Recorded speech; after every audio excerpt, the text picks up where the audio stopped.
Hello, Space Junkies, and welcome to What a Piece of Junk, episode number 119 of the Star Wars podcast here on the Fandom Podcast Network. I'm your host, Scott Botman, and joining me this episode, as always, is my original Wookiee co pilot, our very own Dave Filclone, Mr. Miracle himself, the gooey chewy man of 1,000 nicknames. It's Nathan Miracle. Nathan, how's it going out there? It is tiring out here. I am worn out because this past weekend, someone in this starship turned 758.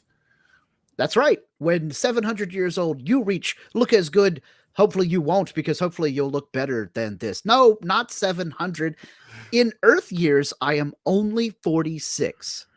Well, either way, happy birthday. And we did spend your birthday weekend playing a lot of card games, which is That's great for this particular episode because we're going to be talking about an upcoming card game. But That's right. This episode of the podcast is all about Fantasy Flight Games Star Wars Unlimited, which was announced just this week. our third person isn't here, and we can't do this alone, Scott. What are we going to do? Well, you can't talk about Star Wars cards on this show without our good friend, Mr. Sugi, Jonathan Sugiyama. Sugi, welcome back. What's going on, guys? How y'all doing? We're great. It's so good to have you back on the show. Longtime listeners will remember that Sugi has been on the show a couple of times to talk about Star Wars Destiny. And you also may recognize him out there. He has his own podcast and did do a podcast about Games Workshop's Warhammer 40,000 Kill Team, an excellent miniatures skirmish game. Such a good game. Yeah. And now we're doing a Lorcana podcast for the new trading card game, but we're not talking about that today. We're talking about Star Wars trading card games. Lorcana is the Disney trading card game, although Star Wars is part of Disney. You know, it's all very confusing, but it won't be confusing in 2024, which is when Star Wars Unlimited is going to come out. Unless they also put Star Wars in Lorcana, in which case that will make it confusing again. Please, no. Yeah, I hope they don't do that. That'll be really confusing. Yeah, right. Yeah. Anyway, so yeah, guys, we're gonna jump right into it. If listeners, if you're not interested in talking about Star Wars card games, well, you can skip on to the end, which is the only other topic we'll cover. Is a little bit about how Star Wars Galactic Starcruiser is unfortunately closing down after this summer. Essentially, R.I.P. to the Halcyon. But yeah, we'll talk about that after the break. So on to much happier and upcoming Star Wars projects. We have had a lot of Star Wars projects announced in the past few years that didn't actually come to fruition. But I'm happy to say, gentlemen, that for Star Wars Unlimited trading card game, we've already got teaser images and a really juicy live stream from the game's producer, Fantasy Flight Games, that came out last week, which was a really good watch, actually. But we got to talk about the elephant in the room at first, guys. We all loved Star Wars Destiny. Some of us enjoyed Star Wars the living card game, also from Fantasy Flight Games. Both of those games pretty much died because the company stopped supporting them. Sugi, I'll pitch it to you first as our guest. What are your thoughts about how Fantasy Flight doesn't have the greatest track record of supporting games, even more specifically, Star Wars games? Yeah, it's a hill they have to climb. They've got to show that they've got something different in the works because they've had two strikes already. They've had the Star Wars LCG, which fizzled, and then they had Star Wars Destiny, which also fizzled. And I respect the fact that they came out of the gate saying, "Hey, we've made some mistakes, we've dropped the ball a couple times, and now they're actually going to be allocating resources." They said all the right things. So now we have to see if they're actually going to do the right things. So I have faith that they could. The question is, will they? And so that's kind of the big hill a lot of fans have to assess, because there's definitely people who've already said, no, we're not going to do it. Yeah. We've fooled me once, shame on me. Fooled me twice, shame on you. Fooled me 3 times, heck no. So it's a tricky balance. And I want Star Wars Limited to do well. But it's going to be FFG's job to show that they're going to do it, not just say they're going to do it, because anyone can say, we'll fix it. Yeah, totally. Nathan, you were also big into Destiny and not as much into the LCG, but some other Fantasy Flight games you played a lot as well. Mhm. Warhammer 40,000 Conquest and Yeah, I Netrunner. love that I game. missed Uh, that game. I yeah, missed that and game. yeah, Still and salty about not winning the store championship. Um, the, yeah, but that's a story for a different podcast. yeah, yeah. Uh, Cheaters are and going to cheat. also you played a little bit of Legend of the Five Rings LCG I with did. me. Yep. Anyway, you've had experience with Fantasy Flight. What are your thoughts about what they've said about Unlimited and whether or not you believe them? Yeah, that's the hard part, isn't it? Because it's easy to say the right thing. It's hard to do the right thing. But I think they're pointing themselves in the right direction. They've realized that the LCG model isn't necessarily the best model out there. You know, it made sense in a way to say, oh, well, everybody can be competitive because everybody gets all the same cards. But economically, that also means everybody buys one set of cards and they're done. And then with Destiny, yeah, you needed to buy more packs, but you had to pay so much more because there's the manufacturing cost. And when you get a rare in Destiny that isn't all that good, when you get a junk rare and you spent how much money on that pack and you got this piece of plastic that is just going to take up room, it, and if you want to trade it later, I mean, you got to bring all those dice with you. I can Yeah. see why that game ended up not doing so well, and they took the dice component out for this game. I think that's a great thing. They said they've learned a lot of things from those games, and they seem to be applying those. Hopefully, it will pan out for them. Now, let's be honest, we're going to buy into this game regardless. But I'm just crossing my fingers and hoping that 3 years from now we're looking back on it and going, yes, this is still a great game. Not well, we've got backers for other games now that we can print and play. Right. Yeah, exactly. I'm almost in the exact same spot. I'm a little more optimistic and certainly a lot more hype. And for those who are curious, because Derek, our other host of the show, was also big into Destiny and he liked the Star Wars LCG. He has already said, no, I'm not buying it. I'm not doing Fantasy Flight stuff again. And we don't blame him at all. Makes perfect sense. For me, I'm hype. I'm gonna, like Nathan said, it's got Star Wars on it. It's trading cards. I'm gonna buy it. And I believe that the company is going to do their best. I'm not ready to sit here in 2023 and say, oh yeah, we're going to be playing this at Gen Con in 2027. We might not be. I mean, we might be, but it'll be just you and it might be just you and me sitting at a table going, hey, we still have these old cards. Let's dust them off. Let's do a pickup game of. Yep, that's right. I mean, we are also the people who show up and play some Spellfire. So yes, we play some dead games. At my birthday party yesterday, we played the 20-year-old Star Trek CCG. So yeah, the one that's only 20 years old, not the one that's like 27 or something. Right.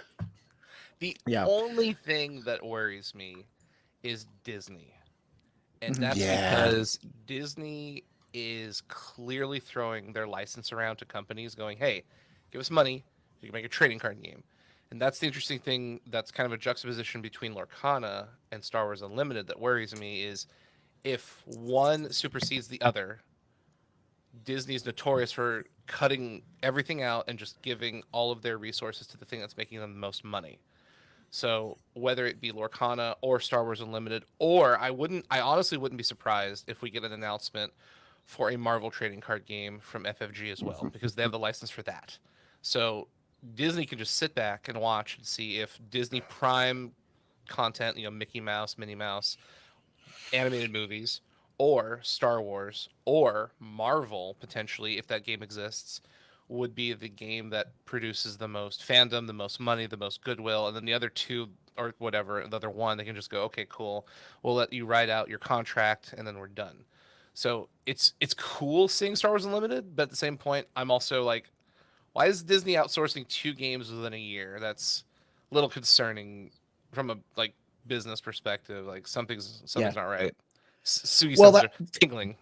Yes, the House of Mouse is going through a whole lot of upheaval right now. Mhm. You've seen lots of layoffs. You've seen various projects canceled. The aforementioned end of the Disney Star Wars Starcruiser Hotel.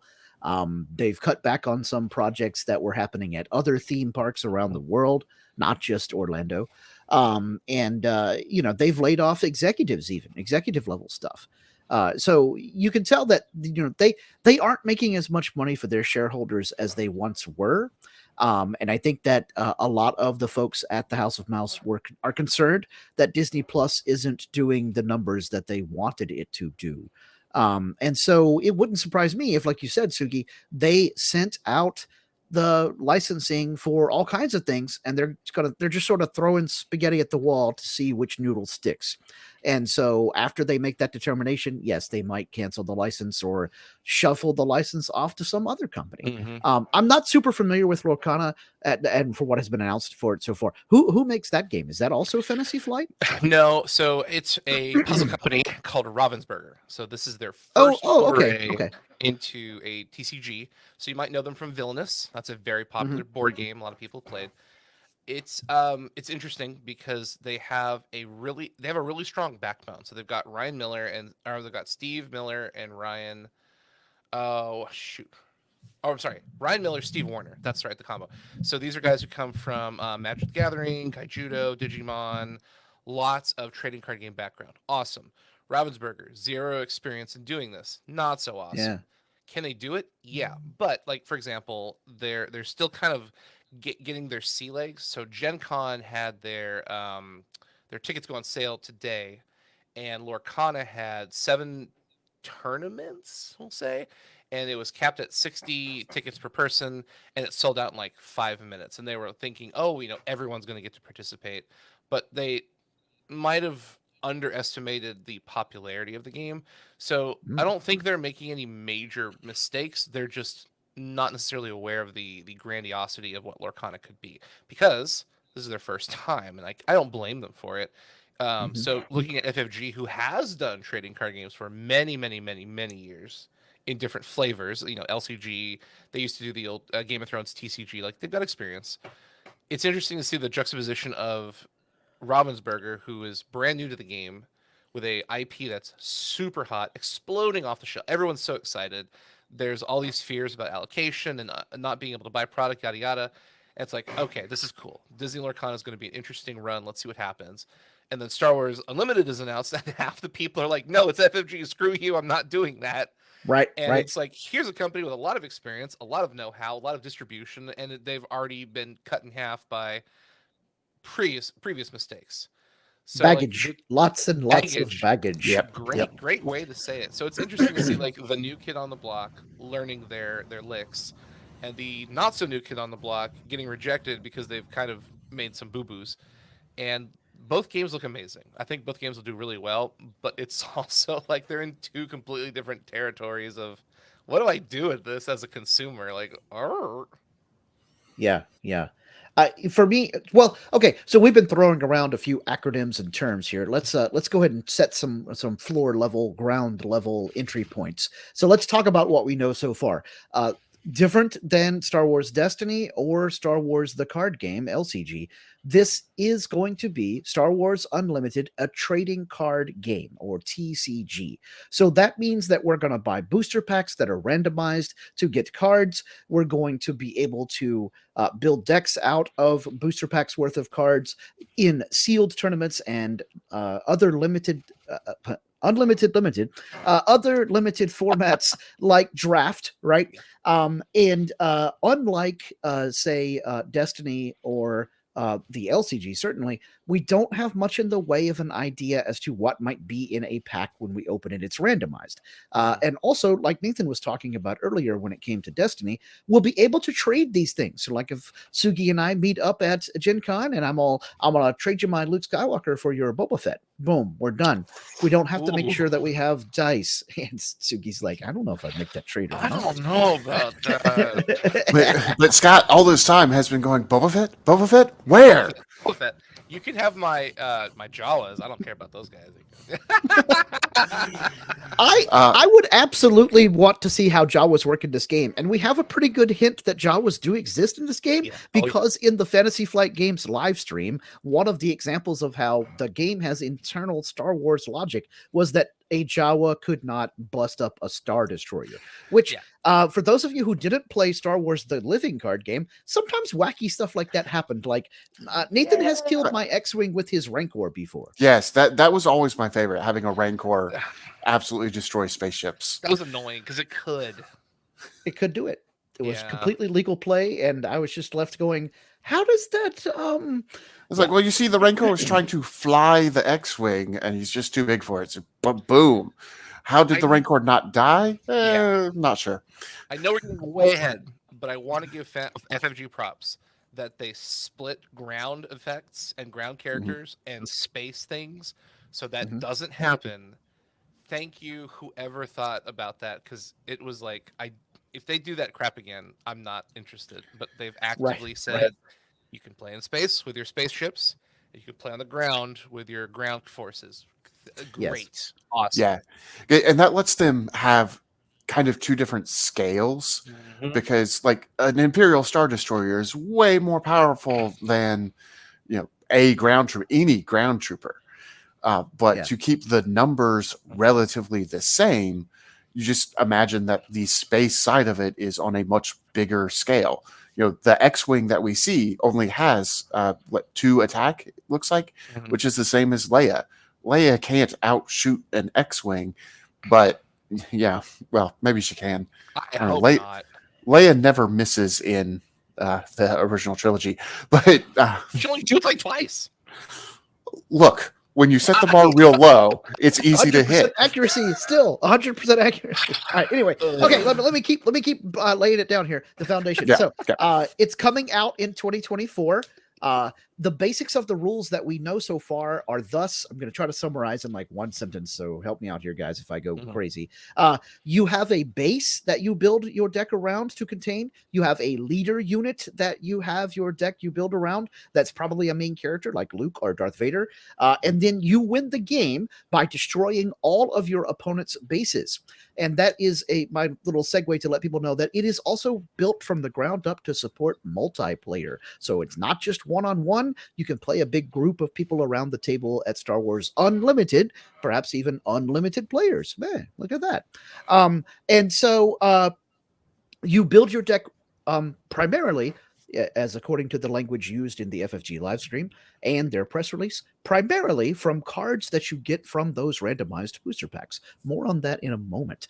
Did I leave anything out that you think is crucial for the basic game mechanic skeleton there, Sugi? No, the only other thing is your leader can indeed turn into a character. Yes. So it's interesting because you could see a leader die. I don't know what keywords are going to use, but it's possible that you could summon a Luke Skywalker and he could indeed be defeated in combat. So it seems like there is a potential to, when you're playing your deck, keep the leader non-characterized because they have a special passive ability. So Vader's ability does damage and Luke's ability gives shields. So you probably are trying to jockey when you want that leader to flip into a character. So you don't just go, okay, here's my leader, and they respond with, there's a couple cards we've already seen where it says deal X damage to thing of choice. And you could just go, oh, hey, look, there's a Luke Skywalker. Play these 2 cards that deal, 4 or 5 damage, and he's dead. Yeah, ouch. Because I mean, even at the cards that we've seen so far, which is a very small number of cards, the card Maximum Firepower, I think, has the potential to blow up Master Skywalker in one action. So, I mean, wow. Or resources, what they're calling them. Yeah. Yeah, I think you've covered pretty much everything that we know for sure. There's a lot that we can speculate on and kind of deduce from the cards that we've seen. But a lot of that deducing and speculation is just that. It's not known rules. It's what we expect, but not necessarily what we're going to see.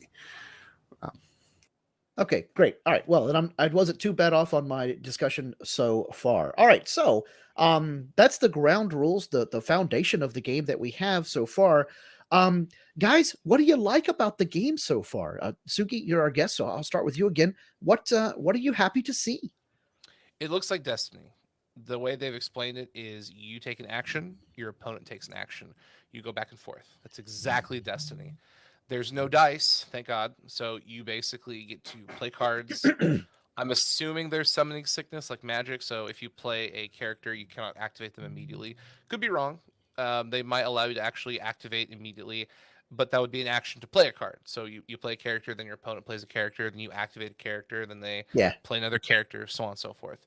We don't know how resources work. There's no explanation on what gives you resources. So, for example, in like Magic, you would play a card as a land, and you tap it to gain resources. In Lorcana, you take any card practically from your hand, flip it face down, and it becomes a resource. In Destiny, you had to roll dice to accumulate resources to play more cards. So this could also be like Hearthstone, where every turn you gain a resource, and turn one you get one, turn two you get two, so on and so forth. So that's a big question mark. How quickly can you play these cards onto the field? So I do like I I don't like the art, but I like the templating. I think it's very crisp. It's very clean. It is busy. I do openly admit. But for example, if you look at like Grand Moff Tarkin, his card is extremely like face forward. Top left has a resource cost. Next to that is unit. It's in green, which signifies he is a green character. And then to the right of that, it says ground, which signifies he's a ground troop, so can't be in space. Underneath the icon, the resource is a green icon, and then another icon was probably like dark side or whatever. You've got red for attack, blue for health, probably. The keywords are crystal clear. He's an Imperial officer. And then his effect says, when played, do this thing. So the cards are really, really, really well templated, because if you're coming from any other trading card game, you probably know 99% of that card right off the bat. And that's impressive, because a lot of card games have this templating. You're like, I don't know what the heck this is. I don't know how to read this. And we can already make major deductions that are probably pretty accurate without knowing anything whatsoever. So I think that's a really good play on FFG's part. They're not trying to redesign the wheel or reinvent anything. It's very straightforward. Hey, mana cost, card type, special effect, attack, defense, boom. Nathan just absolutely grabbed the control stick of the Drunken Gungan and showed that card well before I did my preamble of, guys, check out this awesome slideshow thing we got going on for the cards that have been revealed so far. Look, when you have a Wookiee co-pilot, sometimes the Wookiee takes control. All right, that's fine. Yeah, I don't mind. Han got a good move out of that when he was all like, "Put the thrusters through the bilats, go, all you, all you." All right, so yeah, you can do the thing. And speaking of all you, what do you like so far, Nathan? Well, one of the things I like best about this game is something they talked about in the live stream, and we haven't really hit upon yet, and it's how the rarities is going to work. They said that there are going to be different borders, different images, and sometimes the rare card is, Luke with this particular border, not necessarily Luke in general. So it's going to be easier to get all the cards if you just care about playing the game. You don't necessarily need to go after those really rare versions of the cards when you can get the regular version that works just fine. That's always been totally. That's always been a thing with me, that when they have foils of cards, I really don't like foils because it always warps the card. I'm not a big fan. So yeah, we had problems with foils warping cards when we played Decipher games. Absolutely.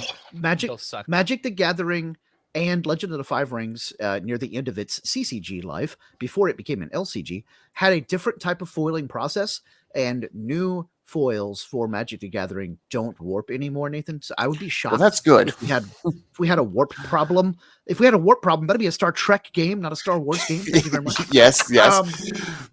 But yeah, I think you'll be okay with these foils. But you know what? If you don't like them, trade your foils to me, and I will trade you. I will. I will trade you my Boba Fett foil for your Boba Fett and Luke Skywalker.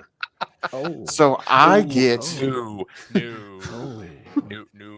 Oh, but you're getting the special cool one. But No. I might be able to find somebody who will make that trade because maybe You might. they've got You might. maybe they've got a bunch of Luke Skywalkers because for some reason I don't have a Luke Skywalker, but the one they have is not all that rare.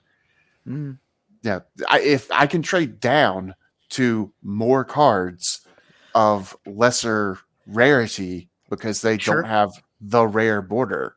And if Yep. I care Yep. about the mechanics and don't care about the cool borders, that's an advantage to me. Now, that said, there's going to be times where I care about the cool borders, especially if it's Chewbacca. But Absolutely. They could also do cold foils like Lorcana and Flesh and Blood, which would solve the warping problem altogether. Yes. I would expect cold foils to be a thing.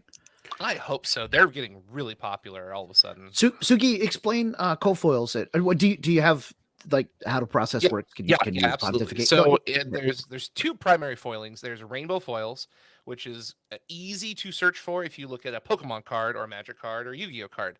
It's a foil that it's holographic, and when you put it under the light, it has a rainbow style effect. Very beautiful. However, if you put it on a big card like a standard Magic or Pokemon trading card, without certain properties and certain techniques, it turns the card into a Pringle. No joke. Like over maybe about 6 to 8 months, it literally warps the card into a Pringle. You can use it to scoop your dip because that card is worthless.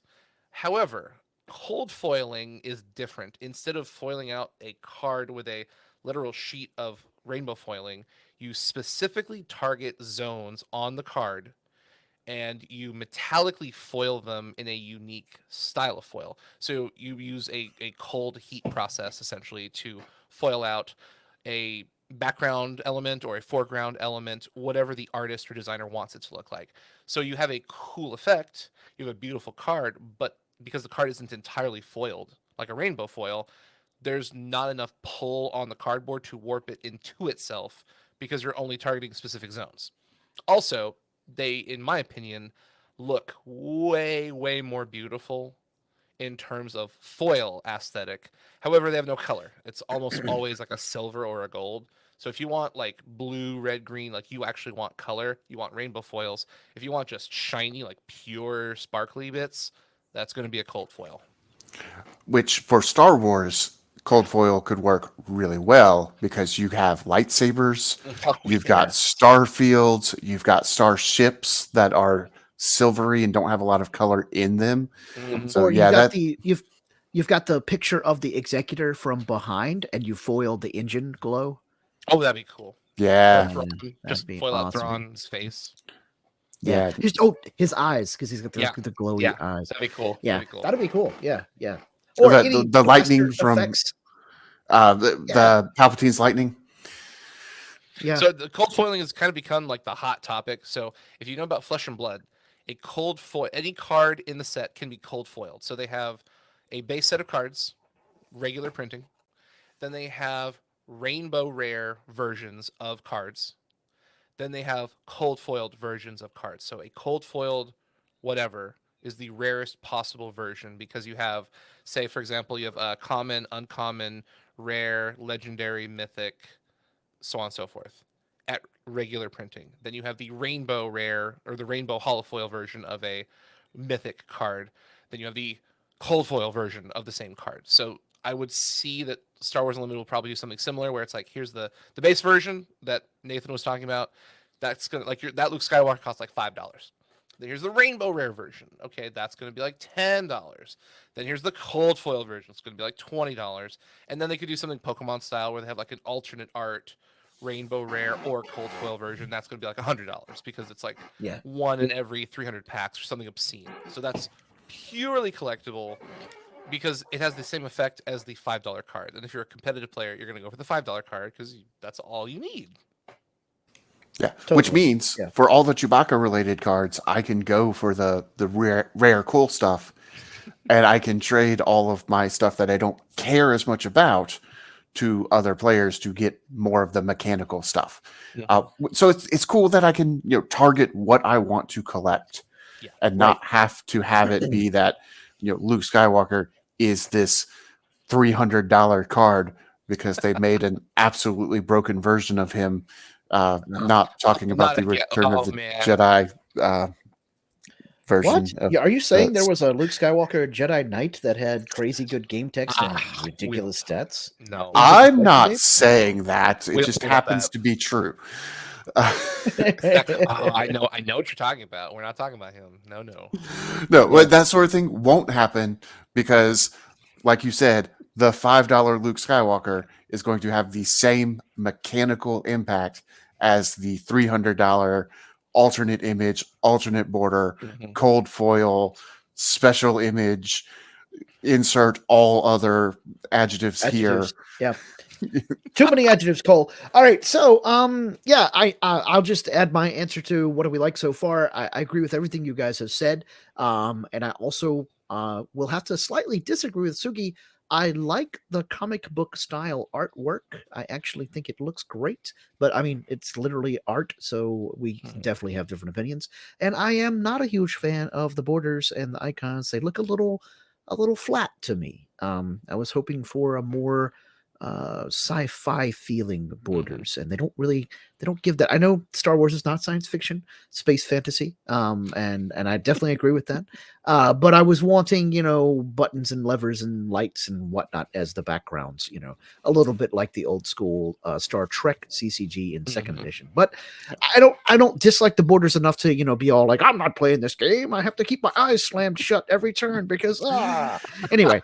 There's one border that I don't particularly like, and that is the one on Tarkin. The others, the others I'm all okay with. But that just means that I'm going to try to collect the alternate border Tarkin that doesn't have the green border. I expect there to be a Tarkin that has the black border, a la the maximum firepower card. And when we take a closer look at the cards, I'm going to explain how I think the borders are determined. I bet your money will be like a full art bleed with no borders. Yeah, then Nathan's going to just make his deck with those because he's like, who wants to look at this green nonsense? Yeah. All right, okay. Question number 3 from the logo, the outline here. What do we hope to see in the game when it does come out next year? I'm going to mix it up. Nathan, you get to go first this time. What are you hoping to see in the game that we haven't seen yet? Or if you want to just build upon something we have seen and, this is what I hope that means. Well, we've seen the titles of the first 3 expansions, and we know that the first one is going to be based on the Galactic Civil War era. So, there's lots of things that I hope to see. There's lots of Clone Wars things that I hope to see, but those aren't going to show up until Twilight of the Republic, most likely, because I think that's going to be Clone Wars era. Yeah. Because I'm assuming that's the Republic is talking about, not the Old Republic. There's been a few. If it's the Republic, take my money. Take my money. I mean, take my money. They did say that they were. They did say that they were going to pull from comics, novels, video games, everything. So Star Wars: The Old Republic is on the table, but not yet. Not in the first expansion. Dang it, Bobby. So in the first expansion. I hope to see, obviously, Chewbacca. I've mentioned him already. But I hope that they don't just limit it to the main 3 movies. I want to see some Andor in there. I want to see some Rogue One, maybe even a little bit of Solo. I think that we might not be getting a lot of Scum and Villainy.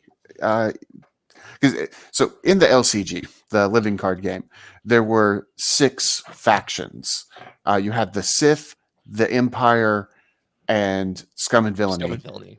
For the dark side, and then on the light side you had the Jedi, the Rebel Alliance, and smugglers and spies. So they kind of were opposites of each other. I don't know that we're going to get the sort of Scum and Villainy and smugglers and spies analogs in the first expansion, so I'm not sure how much we'll see like Han Solo and Lando and that sort of thing yet. I think they'll come, but maybe not yet. But I want to see him. That's probably what I'm most excited about. Is making the smuggler deck. He's on the piece of art. Like, where's that? Well, but chairs in the way. But one possibility here is that we get different versions of characters. Oh yeah. So we might get we might get General Solo, who is very much I'm with the rebels, and then later in another expansion we might get Jabba's favorite smuggler who drops Yeah. spice at the first sign of Imperial entanglements. Yep. We might even get a Han Solo that is both rebel and Imperial from So Solo when he's when he's a mud trooper on no, you're shaking your head, but it could happen. I mean, it could. Yeah, because I mean, we'll talk about this when we look at Leia and Tarkin, and honestly Luke and Vader as well. Mhm. People have multiple, I don't allegiances. I don't even Icons. know what to We're, call we're them. just going to go with They have icons. two different icons. They're Yeah, different colors. yeah, exactly. Okay, so what I hope to see in the game next year is I hope to see that resources work the way that Sugi just talked about from Lorcana. I don't want to get land screwed in Star No. Wars Unlimited so that I have to draw not that just that I have to draw resources, but I have to draw specific cards that are categorized as the resources like mountains and plains and whatnot that they do in Magic the Gathering. I want it to be like Lorcana or like the old school World of Warcraft trading card game where you Yeah. could put any Mhm. card from hand face down to be used as a resource later. Or you could play a quest card in your resource row that was face up, or a location card that was face up that could be used as a resource, but also had some other effect in your resource section of the table. And I'm thinking the game text on Princess Leia's card that we've seen makes me think that it's going to be that face down thing, but with some face up, because what she says about resources kind of doesn't make sense if it's not some card that you can exhaust or ready. Yeah, Anyway, there's a couple of game texts that have major potential implications for what the game could have, and that is one of them. yeah.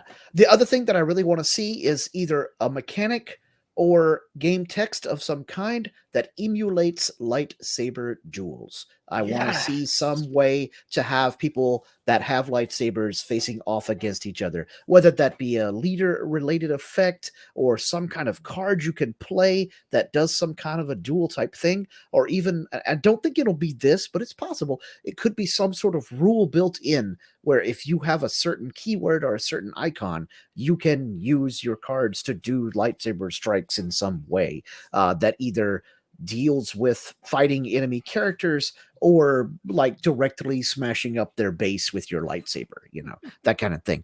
Sugi, what do you hope to see in the game? I would like a very low mana complexity style system.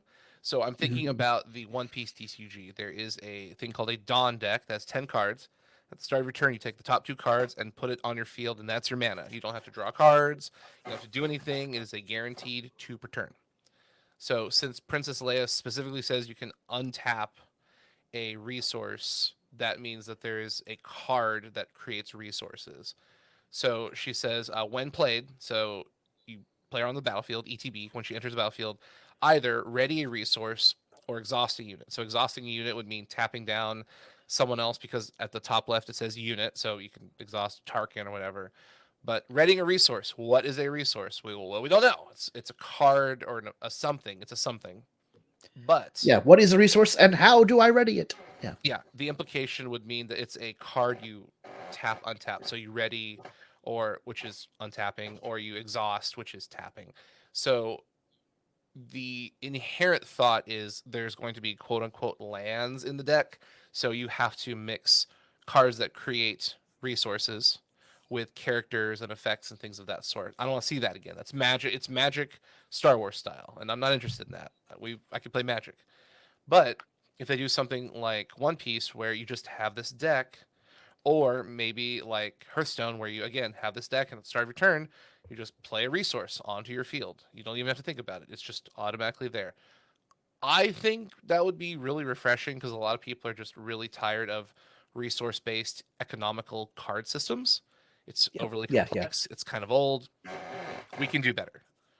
So that's what I'm hoping for. Because again, if it's hey, we have resources in the deck and you have to draw them and play them, it's like Maybe I'll buy boxes of cards to collect them because at this point I'm just not interested in that because Because it's no fun to start a game and lose because you didn't draw the cards that let you play your cards. Yeah.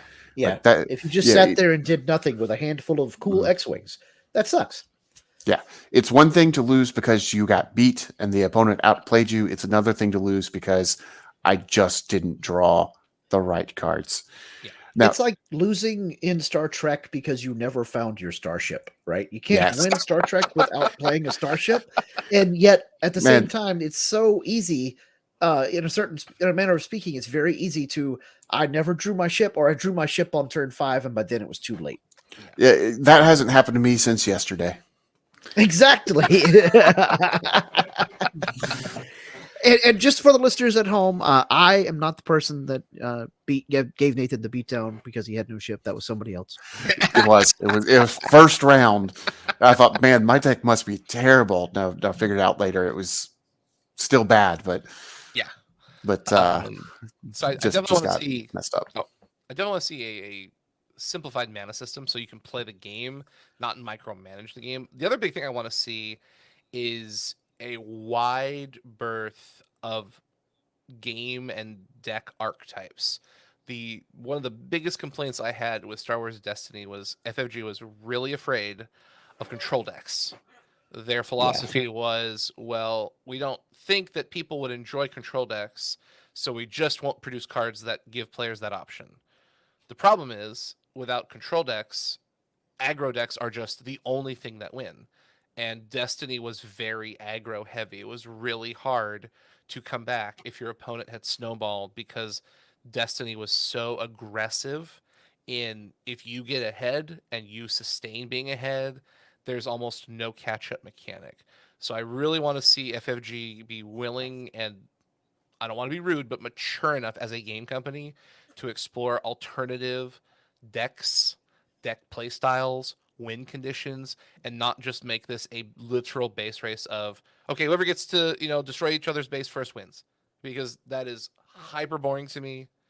A lot of games do that already, and it's basically like who goes first, who draws better, who plays their cards faster, and I don't find that to be a very invigorating game experience because at that point it's like, well, I guess I didn't go first and I didn't draw my cards and I didn't play them fast enough. Good game.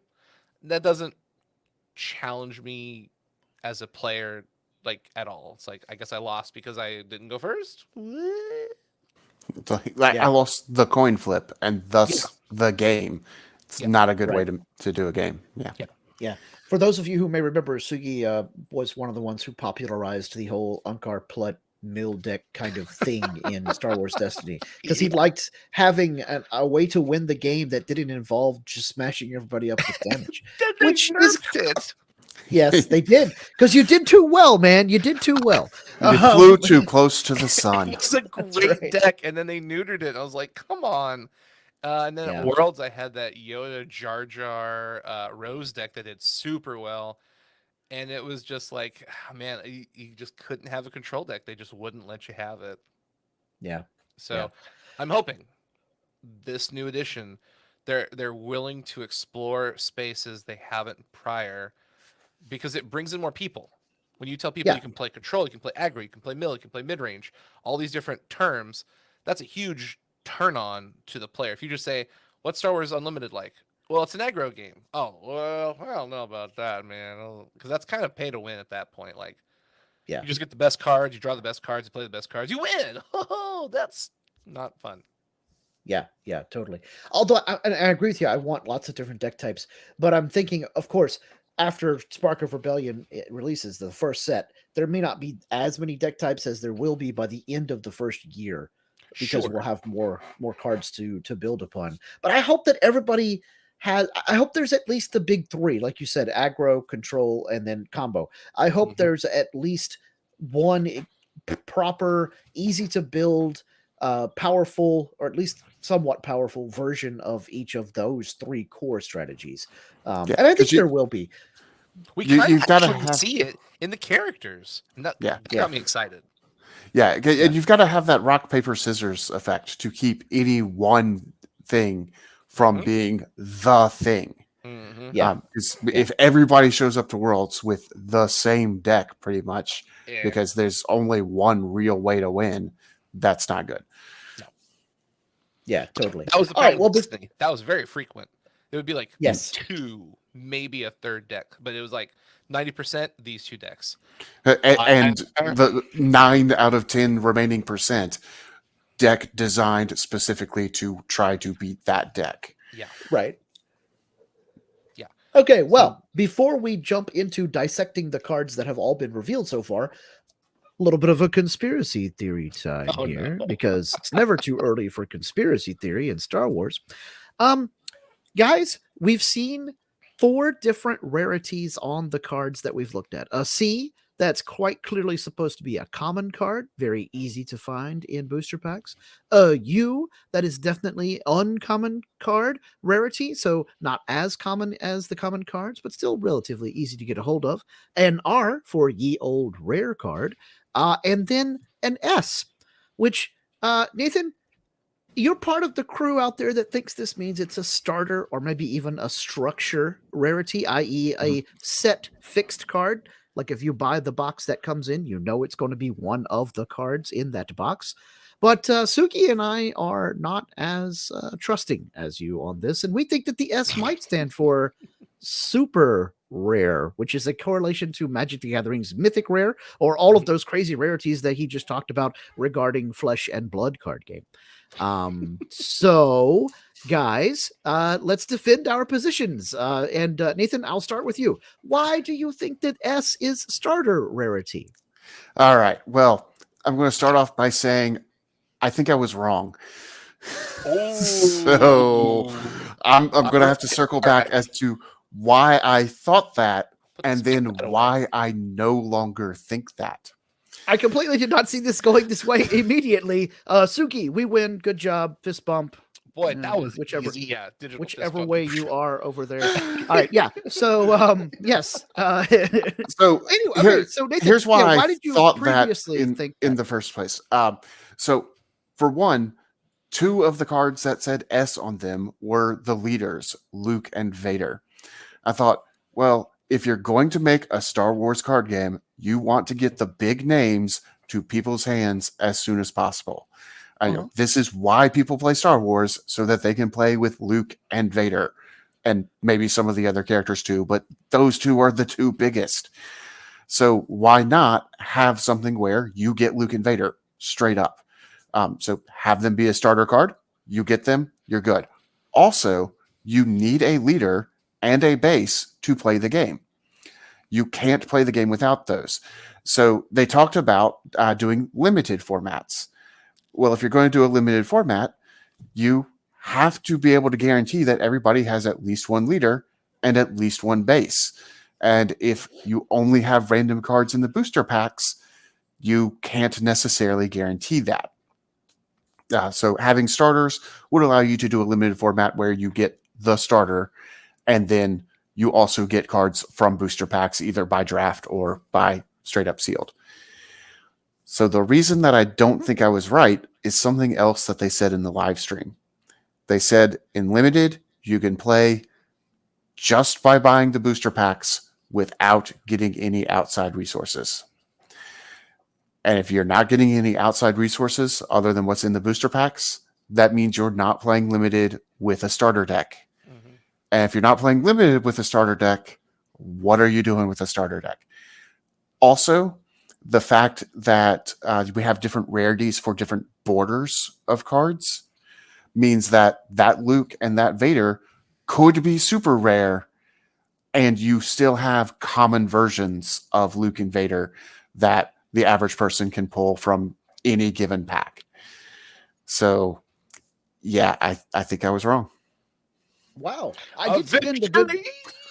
Yeah, indeed. I did spend a good portion of last week during our Facebook Messenger stream that we used to plan the show trying to convince Nathan that, there's no such thing as starter decks in this game. They haven't mentioned starter decks at all in any of the press releases or live streams. And he was all like, Scott, talk back from the Talk yourself back from the ledge. You're crazy. How can you have a game like this with those starter decks? And I'm like, well, technically, Magic the Gathering doesn't do old school starter decks anymore, and they're making money hand over fist. And when they don't, they send the Pinkertons after you to get their money. Oh, sorry. Oh my but god. yeah, bringing the Pinkertons into it. Wow.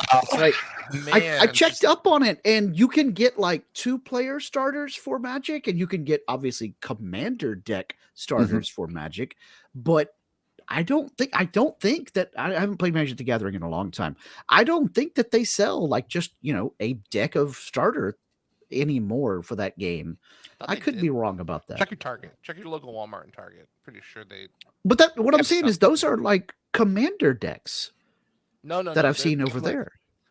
I could have sworn they have like $12 starter decks. They suck, but they're for like Timmy and Jimmy to throw down. But here's the thing: it's Fantasy Flight. They always have starter decks. This would be very odd if they didn't, because that's like an FFG staple. Because it's always like, here's like for like the LCGs, like here's the core box. You gotta have the box. Yeah, but And that's an then- LCG. No, I know, but like when Well, they but did in Destiny too, Destiny, they have the had starters decks, with. and then the 2-player set at Target. Mhm. So it's kind of an FFG thing to have starters. So the other reason that we could make the case that starters would be a thing is that we've already seen game text on cards reference tokens, and so how are you going to get your tokens? Well, the corollary for the conspiracy theory here is Magic the Gathering has plenty of bespoke tokens that come in booster packs now. You could have a little insert of punch outs that go into a booster pack. It's that's possible. I'm not sure that would be sturdy enough. But I could see. I mean, we've only seen a few different types of tokens, so you might get a card that says experience token. Mm-hmm. $5 says there's a. I buy a booster pack. I bet your booster pack there's a starter set, because shield token, experience token, it's got to be a starter thing. My conspiracy theory, though, is I think they're going to mimic Flesh and Blood. So Flesh and Blood, you have to have a leader or a character, just like Destiny, or just like Star Wars Limited. So in the booster pack, there are 2 slots that are specifically set for a leader character or a weapon. So when you're playing Flesh and Blood, you're actually kind of playing like a. Do you guys know how Flesh and Blood works? Do you want me to explain it? TLDR. Okay. Well, we know, but for the viewers at home who don't necessarily know. Okay. Right. So imagine you're playing Dungeons and Dragons. You have a leader character. That's your representative. They have a head, so you can have a card for a headpiece. You have a chest. You have a card for a chest piece. Card for legs. Card for arms. And so you can, at the start of the game, equip yourself with all that gear. And as you play, you actually get weaker because you're using that gear to protect yourself. So at the start of the game, very first turn, you are the strongest you will ever be. And as you play, you progressively get weaker and weaker using those tools. But in order to play, you must have an avatar or a character. Well, if you're not playing with a starter deck and you're playing a sealed or draft event, how would you get such a character? Well, guess what? There's a slot in your booster pack to give you one of those things you need, either a character, leader, character person, or a weapon that they would utilize. And if you do 3 booster packs, you'll see 6 of those things, and you can easily get your hands on a leader of choice and a weapon of choice. So I wouldn't be surprised if the Star Wars Unlimited pack follows that formula of there's, X amount of commons, X amount of uncommons, X amount of rares, and a guaranteed, probably 2 slots. There's probably a base slot and a leader slot. So you're going to see those things you need to play. And if you're drafting, maybe you draft, Tatooine and Darth Vader. No, I don't want these. Pass. You get to the next pack. Oh, hey, it's Luke Skywalker and Hoth. Cool. Take what I want. Boom. There you go. You've only served to make me further believe that there are no starter decks by saying, let's guarantee leader units and bases in booster packs. Yeah, I think that makes sense. That is a way that they could do it where you don't need starter decks and you can guarantee that in a draft or limited you can still play. I'm still on the firm hill. There are starter sets, because there. I hate to say this. So FFG is a token making company as a board game that is company, true. That and is absolutely true. FFG loves their proprietary tokens so darn much. They can't make a card game or any game that doesn't have like tokens. Yeah, I Okay, have a no whole way. box of Legion tokens over there that I No don't way use. they wouldn't have starter set. Third slot in the booster pack guarantee is token card of some kind. No, it I'm increases I'm, the price. I'm No. in. I'm in. Mm, Nope. It's gonna happen. It's gonna happen. Mhm. I'll take you up on the booster pack bet, Suki. Yeah. So at Gen Con in 24 or whenever it is that we can do this game at Gen I'll Con. mail it to you. I don't want to go to Gen Con ever again after this. Con has been a pain in the butt, and it's like, why am I going to this? Oh, that's right. Yeah, the first one. Okay. But no, I'm going back to Adepticon, my home in Chicago. well, I- you know I- what I I'm wanna herein go here, to- Scott, is that you and I need to go to Adepticon. Yeah, I mean, Adepticon. I don't hate that idea. I play 40K, I play Kill Team, I play Underworlds, all that stuff. FFG is there, but I mean, okay. So here's an awkward thought. We're gonna rabbit trail for a split second because we're on a conspiracy theory time. So Sure. with Star Wars Destiny, FFG / Asmodee was on the miniature circuit. So they went to Adepticon, they went to Nova, which are primarily miniature conventions. So they have, X-Wing, Armada, Marvel Crisis Protocol, Legion. Now they have Shatterpoint, so on and so forth. But they used to also run Destiny events. So one of our bigger Destiny events was at Adepticon, and it was really strange because you've got a 99% tabletop miniatures convention, but FFG was also using the space that they had to play Destiny. And although it's really cool because I was going for Warhammer and I was like, oh, cool, I guess I'll sign up for Destiny because it's there. It was also like, I wonder if Star Wars Unlimited will follow a similar pattern where they'll go to like PAX Unplugged, a board game convention, Adepticon, a miniatures convention, Nova, also a miniatures convention. And then they'll have their FFG worlds at, FFG headquarters. Then they'll have the regionals wherever, and they'll have the store champs and so on and so forth. But it's possible to see Star Wars Unlimited, a trading card game, at Adepticon potentially. I would think be so. Weird. Yeah, possible, but gosh, that would be weird. Well, while it would be weird, they may rely on the fact that it's Star Wars to draw people in, regardless of the format of the game. It was odd Yeah. playing Destiny at Adepticon. Like, it was one of the strangest things I've ever done. It was super fun. But yeah, it just caught me off guard because it's like, why is there a trading card game event when you have X-Wing, Armada, Star Wars, Legion? Well, the Destiny connection could just be Adepticon is where you roll a bunch of dice. Hey, look, our game, you roll a bunch of dice. Roll. Sure. Just pretend that the cards are miniatures and it's almost identical. I'm going to hurt you. You probably should. The bleachers are plastic and malleable like cardboard. No. Some of the cards they made for Destiny were plastic too. Okay. I would love to see those similar cards that they made for Destiny, those full art see-through cards for Star Wars Unlimited as OP support for events, because those, I still have all my Destiny, the full arts from the Galactic qualifiers, and they're so beautiful. Some of the coolest acrylic cards I've ever seen in my life. Yeah, they're really yeah, awesome. and with and you could easily do that for Unlimited with your leaders and your bases. Yes, because those cards start the game in play. You don't shuffle them in your deck. The leaders would be slightly harder because the front and back are different. But Fantasy Flight Games also had the Ahsoka card that was not clear, but it was acrylic. And and there was a double-sided Ray on one side, Kylo Ren on the other plastic card. Yep.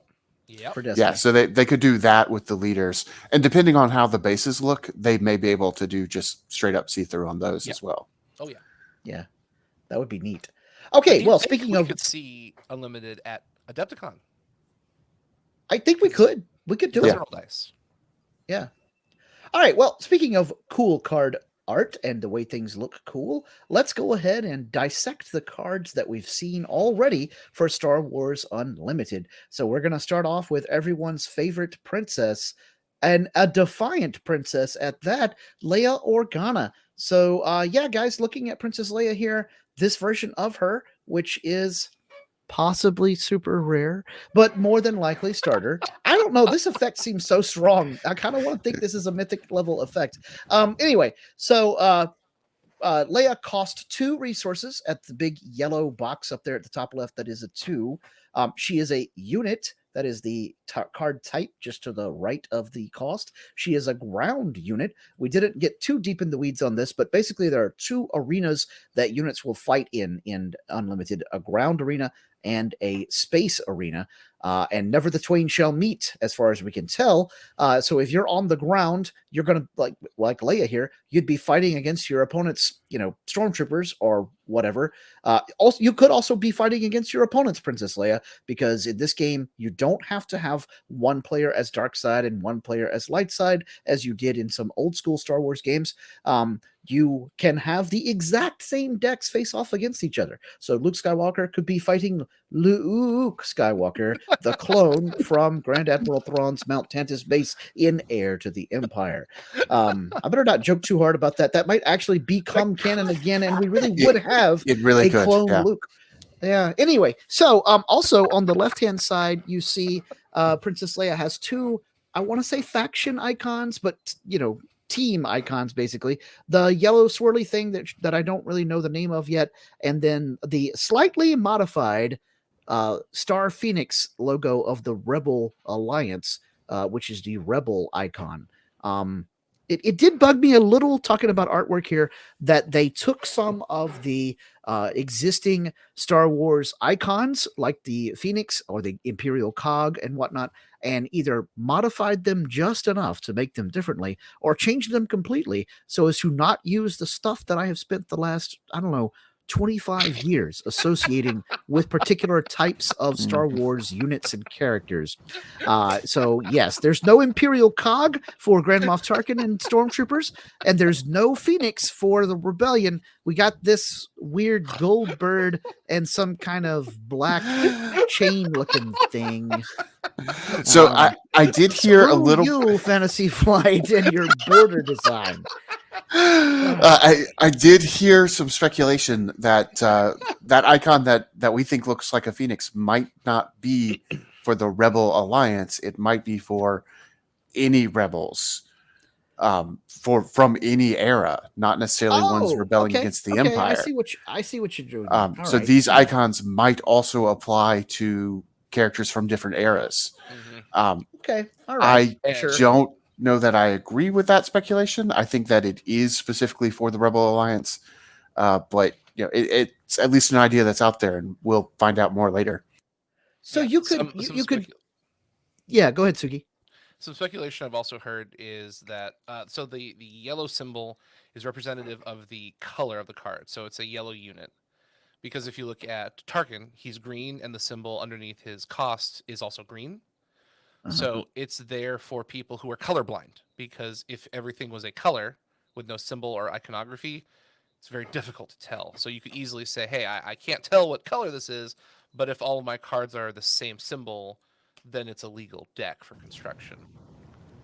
Interesting. I don't think that's going to be the case. I think that these 2 icons are both faction icons, and that when they talked about alternate borders, this border is for that orangish one on the top, but then there'll be a different Leia that is mechanically identical, but uses the border for the Rebels that we see on the X-Wing.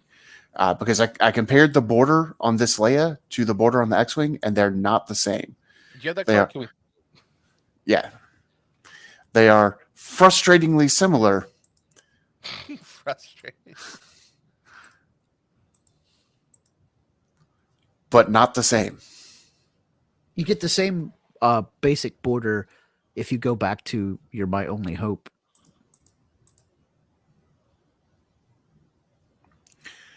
Yeah, which that one is similar, but see, this is more goldish. The little yellow type, because so far we've seen red, blue, green, and yellow. Straight out Destiny, like straight rib.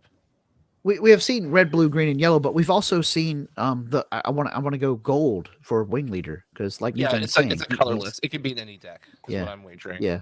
So because it has the Oh, rebel maybe. iconography, if it's following like a similar, if it's following Fantasy Flight's traditional means, the rebel symbol is more like a light side deck, and Mhm. then you're gonna. So it's probably going to be in deck restriction. If I had to guess, it's light side or dark side, which also means I'm assuming there's going to be like a scum and villainy or a mercenaries deck, and then there's probably a color restriction of 1 to 2. I'm assuming there's probably 2. It's probably going to be like Lorcana, because I don't think they want you to have. I mean, you could have multicolor, but I mean, there's going to be cards that reference like search your deck for blue unit or yellow unit does a thing, blah blah blah blah blah. But if it doesn't have a color like the X-wing, it's probably net neutral and it can be in any deck you want. That would be super weird to have that X-wing be in any deck because So it's very. Doesn't it have the rebel keyword? it does, Yeah. but that might mean that it can be in any light side deck. Yeah, because it has that light side iconography. So I'm assuming the iconography is relative to deck construction, and then the rebel keyword is relative to card effects, triggers, and abilities. So if I'm understanding your see that. speculation correctly, this Leia you would not be able to use with this Luke because this Luke is blue and this Leia is yellow. Potentially. No, We I think don't know if you could No, I have think you can. multicolors. I think you can I think you- have 2. Yeah. If you go I'll let back you to Luke get for through. a second, Nathan. So he's blue, but he has the Starbird. So I Mhm. think any deck that has the blue thing, or any card that has the blue thing, or any card that has the Starbird thing, can go in a Luke Skywalker deck. So my speculation was kind of along those lines, but that these two icons, the blue one and the rebel one here, or the yellow one and the rebel one here, are equal to each other, so that she is both of those. Yeah, yeah. And you could also have somebody who has this top icon here and the blue icon, but not the rebel icon, and that it was that the different borders relate to the different icons. So you'd have Yeah. some that were the yellow icon here, some that are the rebel icon, but both Leia with the same mechanical impact. See, flip over to Vader real quick, Nathan. Because he's a red with a dark side symbol, like a little grenade. He's got a red and he's got an Imperial symbol. I think he's got a dark side symbol and an Imperial symbol. And so you can put Grand Moff Tarkin into Vader's deck because they both have the Imperial symbol. But not But Leia. you can't put Leia in there. You can't put that X-wing in there because they don't have any symbols that match Vader's symbols on him as a leader unit. That's what I think. I'm going to throw out one other monkey wrench of a speculation. I'm going to say that you can include the X-wing in that deck. He's the other way. The wing leader in that deck, but that he will cost 1 extra. Oh, I hope they don't do that. No, I see where you're going. I see where you're going. But possibly only in limited play. Maybe so. Definitely possible. I hope it doesn't happen. No. If we know anything about FFG, it ain't happening.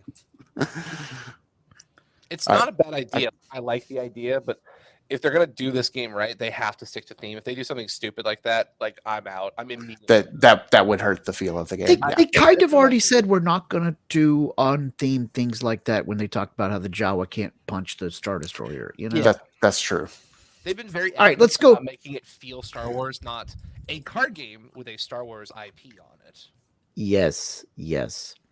Okay, so let's continue talking about Leia here. Her subtitle is Defiant Princess, leading to excellent speculation that we'll have plenty of other versions of Leia Organa, but they'll just have different subtitles. And then we're pretty sure that the red 2 just below her artwork and the blue 2 just below her artwork on the other side, red is some sort of offense or attack, and the 2 is some sort of defense or health. She's got 2 keywords. She's a rebel and an official, and she has the cool when played effect that we referenced earlier. either ready a resource or exhaust a unit. Guys, I think that when a unit is exhausted, much like in Magic the Gathering, when you're tapped, you can't be used to defend. And so, therefore, Leia can set up some attack runs on your opponent's base because she stole the Death Star plans and gave them to you to know where to go to shoot the Death Star. Very thematic already. I dig it. To equate this to the Legend of the Five Rings card game, this is a bow effect, and the princess can make you bow down in front of her. Boom. I love it. Absolutely. So yeah, guys, Leia's effect here seems very strong based on the very limited amount of rules that we've seen for this game. But in any game, readying a resource seems strong when it's resource management in some way. And of course, tapping down or exhausting a defender. Gosh, I remember when Icy Manipulator was a powerful, powerful Magic the Gathering card, and it required all kinds of errata and rulings and blah, blah, blah.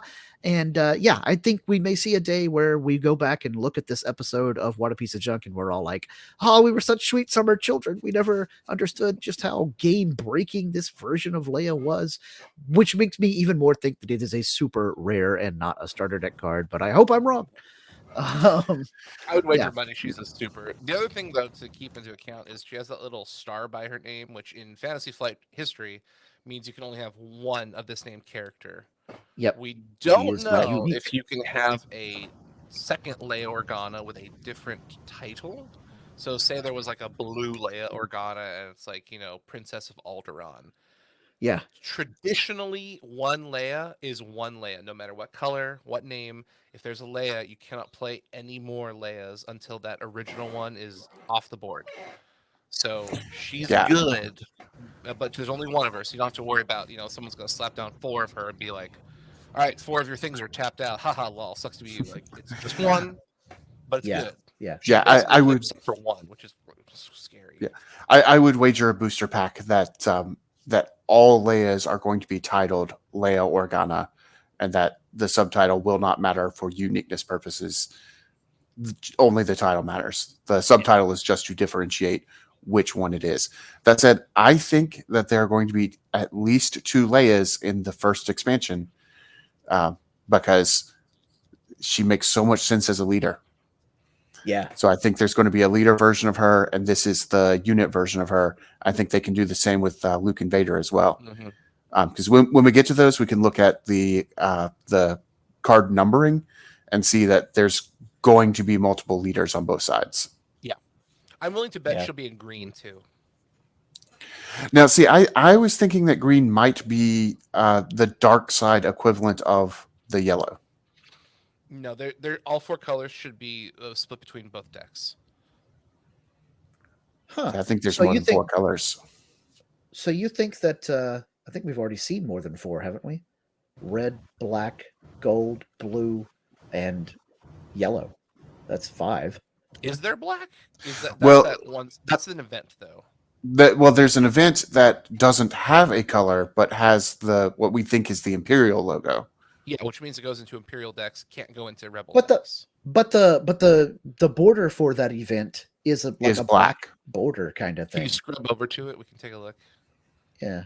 I know which card you're talking about. I can't remember maximum firepower. See, maximum firepower kind of has a black frame, if you will. I think that's just for art style because it's just an event. So if you look at characters, they have a color and a title. This is just a straight up event for 4 mana, and it has the dark side symbol, whatever we're going to call it. So it's not a colored event, which means it's not relegated to any specific deck. You can put it into anything you want. You could, but how are you going to have Imperial units to use with it in your Luke Skywalker deck?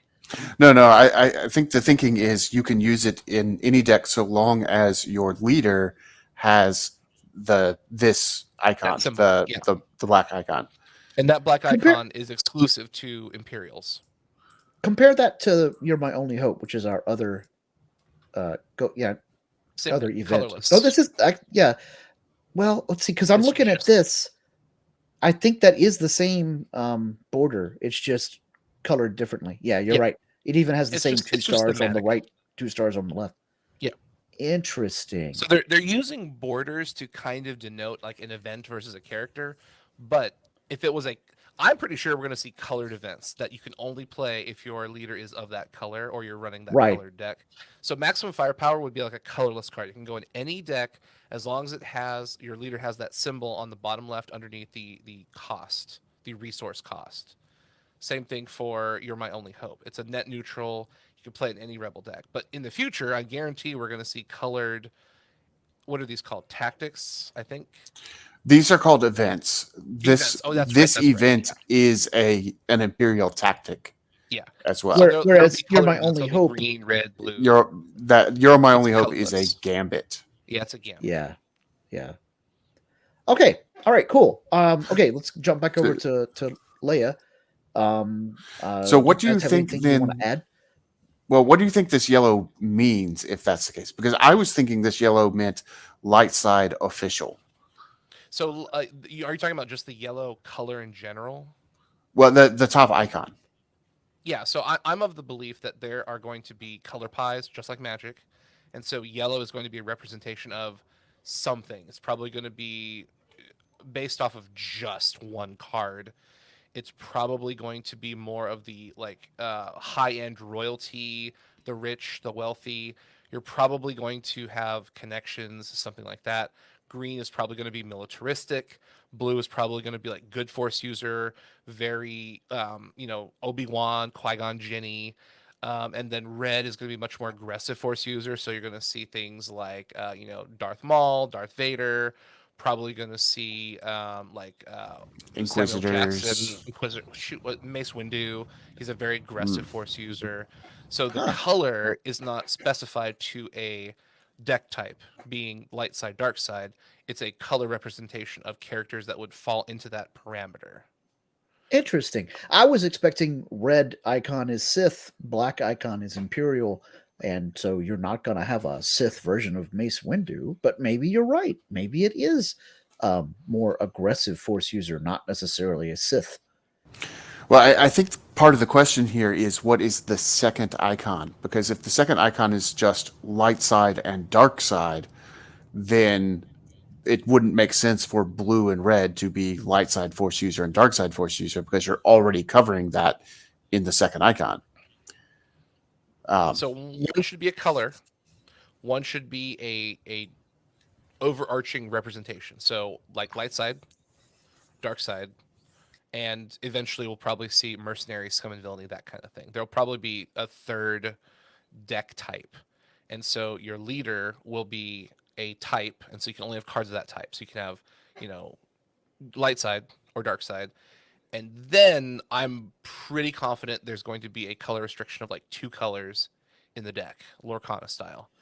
There might be an unlimited amount, but since the resources on the top left are not color coded, then everything can be played with any amount of resources. So there has to be some kind of limitation, so you don't have 4 color good stuff, because that's what everyone's going to play. So Lorcana is the exact same way. There's 6 colors. Everything is colorless. When you take a card and play it face down, WoW TCG style, and you tap it for an ink or a mana, it pays the cost, but it doesn't care what the color of the card is. Just like these cards look with their resource symbol. Right. It doesn't care if you're yellow or blue or green or red or whatever. So then the only way to make games balance is there has to be a limitation on colors in the deck construction. And so it's probably 2.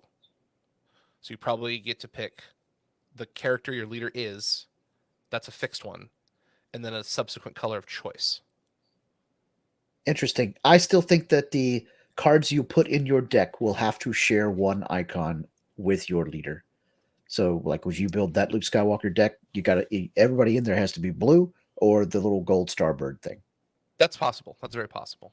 Yeah, but I could be wrong. Totally good, solid, logical foundation there, Sugi.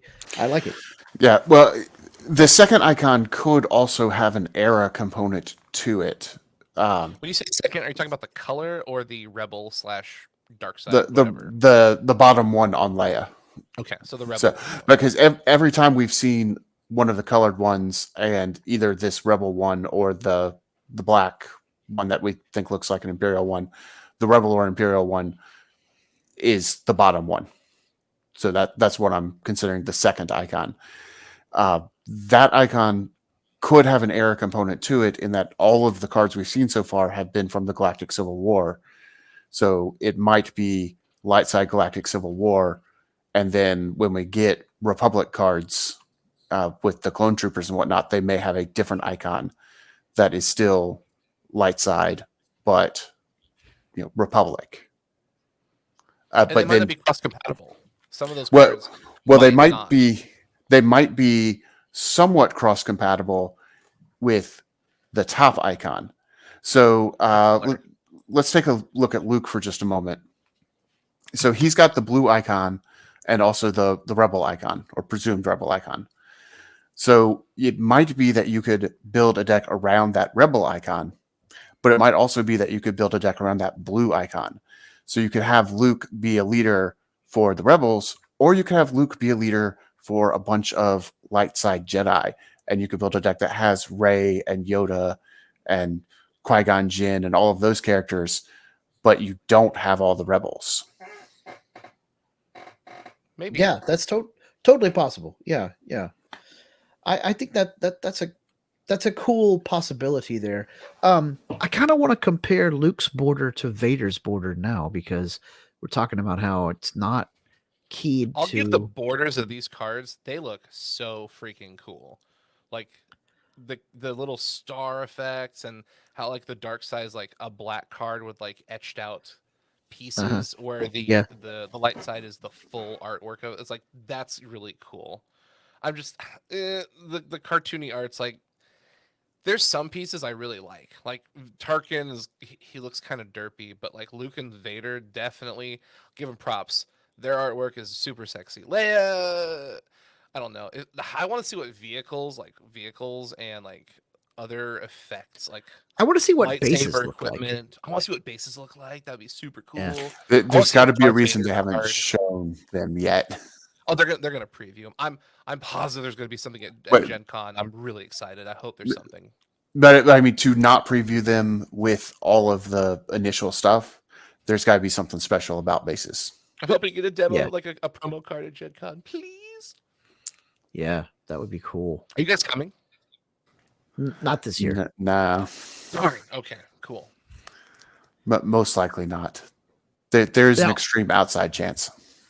But however, since we know you're going, we may lean on you to get us promos. So If they let me. yeah, if they even have promos at Gen Con. Yeah. yeah. It's all speculation. All right, let's finish talking about Leia. Order, okay, I just want to say something really cool. I collect Topps Star Wars cards, and these Sure. borders super remind me of like old school Topps cards I've got. It's so neat. It's just like, oh, Yeah. it feels so good. Yeah. All right, so I think we're all done talking about Leia here. Super powerful card. I can't wait to play her. I just realized, guys, my bad. I did not include the backsides of the leader units in our slideshow.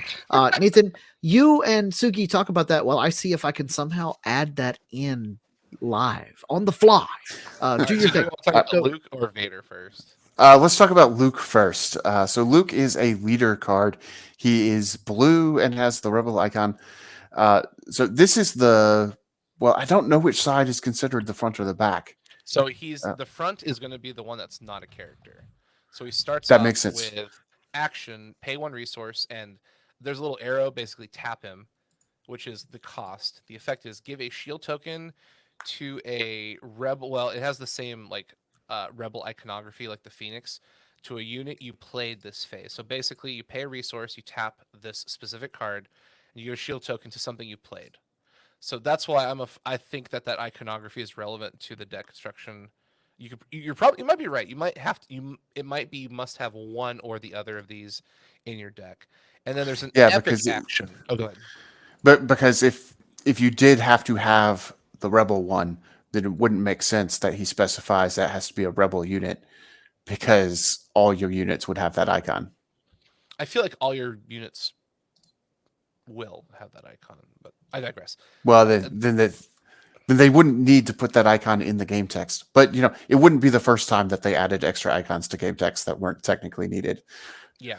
So I feel like it's more of a targeting thing, but who knows? Because I guess technically, if there was a card in your deck that was like generic, neutral, has no iconography, but just says this card can be played in any deck, then you couldn't use this ability to Yeah, get a shield token. a Jawa Uh, perhaps. yeah, possibly. And then you have the epic action. It says if you control 6 or more resources, deploy this leader, which states flip him, ready him, and move him to the ground arena. So there's obviously going to be like a leader zone that's not in the ground or space arena. And I mean, if they use shields like they did in Destiny, this is a super good card because shields in Destiny, if a character took damage, shields ate the damage first, and then any Right. subsequent damage went on to the character.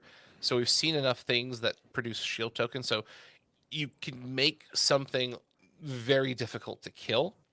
And I think that's hyper thematic because the the style of play for the force users on the light side are very, very, very defensive, very turtly, and this is so Knowledge and this defense. oozes theme.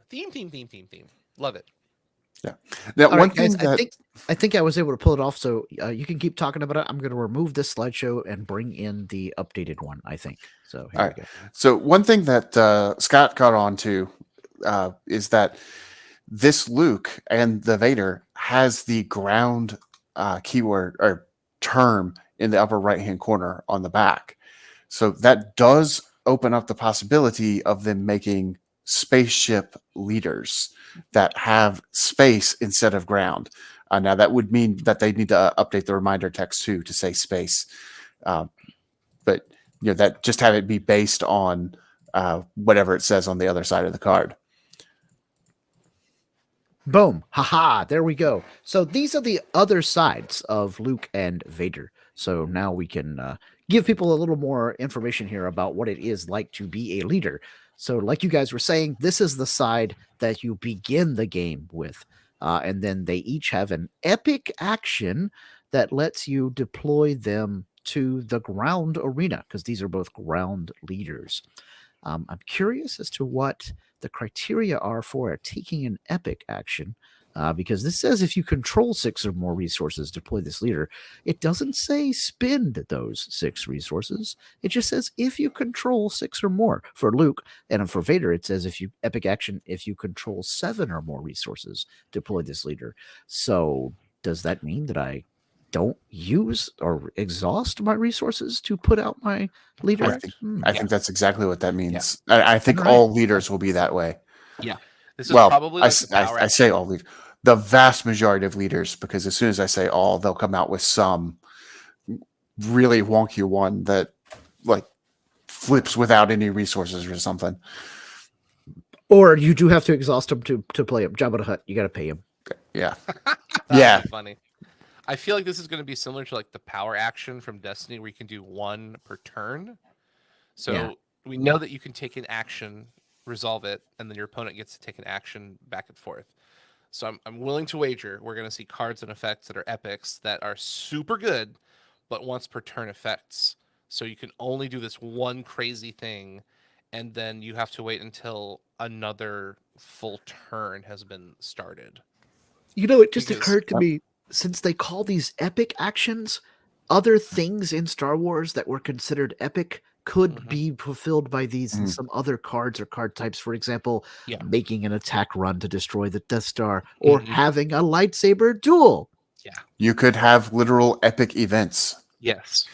I'm sure we'll see something like Target the main power generators. I'm wondering if epic actions might be once per game in this game.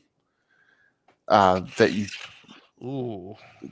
So what I'm thinking here is that once per game, basically, you can take Luke out of your leader or Vader out of your leader area, put them onto the arena, have them fight, and then if they're defeated, they go back to being the leader. So they're defeated, not killed.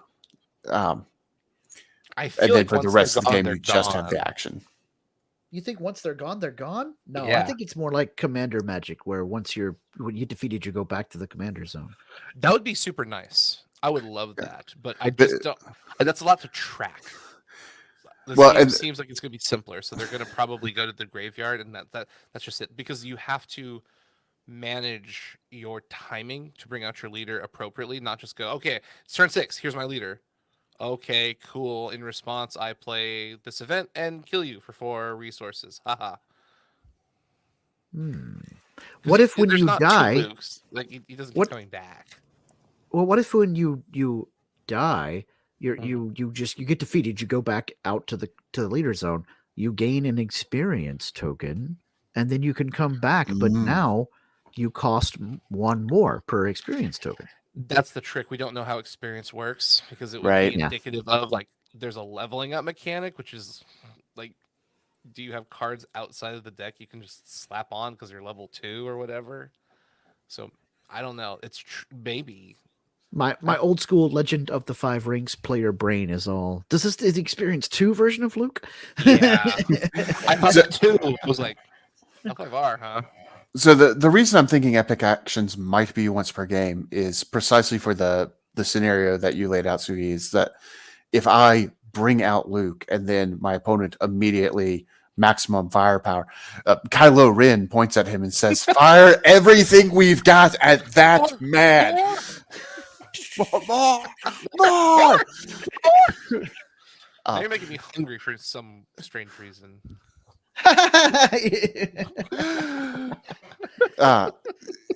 Then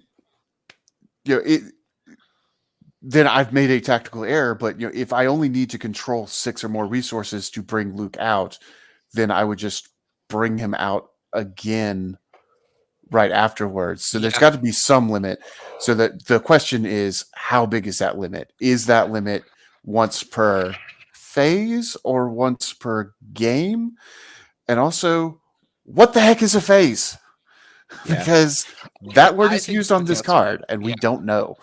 I'm going to wager. Now, this is all speculation, but I think they've copied more Destiny than we think. So with bases, my money is once, like with Destiny, once you've run out of things to do, you can claim the base. You get a base effect. Like the card will say, when claimed, do a thing. Now, you will have a base for yourself, and your opponent will have a base for themselves. But the first person to claim a base, like claim the base action, gets some kind of bonus, and then they are the first player in the next round because eventually you're going to run out of things to do. Right. And So you'll both I think pass, and that's when you go into yeah. the next round. So I Or think the that's so- next the phase game in mechanic, this the case. next phase. Yeah, in that Ah. case, epic actions might be once per phase. That's what I think. That way, if I do bring Luke out and you immediately maximum firepower him and knock him out, and he goes back to my leader area, that doesn't mean that I've lost him for the rest of the game, just That for one the I'm rest not of the so sure phase. about. I don't. Maybe. Well, I mean, he almost has to go back to the leader area. Otherwise, it is effectively once per game. If he goes to the discard pile, I no longer have access to this epic action. Well, but that's the thing is, so remember, Destiny had power action, so multiple things had a power action, but you can only do one during a round. So I could see Right. multiple characters or cards saying epic action, do this thing, but you have to juggle which epic action do I take? Do I flip Luke Skywalker? Do I play this card? Do I activate this? ATST, and they just blow up a vehicle because that's their epic action. I think once per phase would be way cooler than once per game, because unfortunately that just means it's always your leader. That's just going to be the best thing to do. And that's Oh, I don't think kind of Nathan was linear. trying to say that each player only gets 1 epic action per game. Just that each card that has an epic action can only use that epic action once per game. Oh, Yeah. that wasn't clear. I thought you meant like total in the game. No. Each epic action, but my speculation was that each epic action could only be used once per game. Yeah, once per game per card, not once per game per player. So Got if I have attack run, and that's an epic event, I can only play 1 attack run Gotcha. per game, because that's going to blow up your base. Because I mean, If Try to there's get a something stupid that does like 10 damage.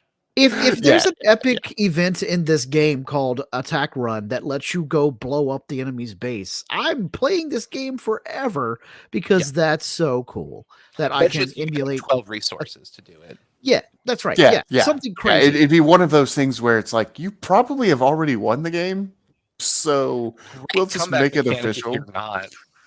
That's Yeah. true. Yeah. Yeah, You're just Yeah. literally racing to 12 trying to get that card it on needs to time. be. Which would It be needs to super be a thematic. shot. It needs to It's like- be 1 in a million. Like all my stuff is dead except for Luke Skywalker or Mhm. Red 5. And oh, by the way, boom, Death Star goes boomy. I have a feeling it is not going to be called Red 5. The title will be Luke's X-Wing, and then the subtitle will be Red 5. Red 5. It'll probably be like Luke Skywalker, Red 5, and then have the space moniker. That's true too. That could be it. Yeah. It'll probably be either in red or yellow. No, it'll probably be in red. I don't know, man. I don't he's not think a red Force is going to user. be. I don't think red is going to be used for good guy stuff, as it were. You think it's exclusive to villains? Well, Yeah. you know, if we do pull from the LCG, then it could be that yellow, blue, and insert other color here are the light side versions for Jedi, military, and smugglers and spies, or rebels and smugglers and spies, and then red, green, and insert other color here. Chartreuse. Or puce. We'll stick with Disney colors. Puce. Puce. Oh, that's puce. So now we'll see cards in Star Wars Unlimited. Anyway, moving on. It could be that red is only for dark side. Yeah, I feel like this is a Star Wars Blue is game. only Blue is dark good side. guys, red is bad guys. Right? I could be wrong. Though. And then based on the fact that Red 5 was a Jedi card most of the time in the LCG, it would likely be blue. Possibly, yeah. Yeah. I love. But then every once in a while it showed up as a rebel card, so there could also be a yellow version of it.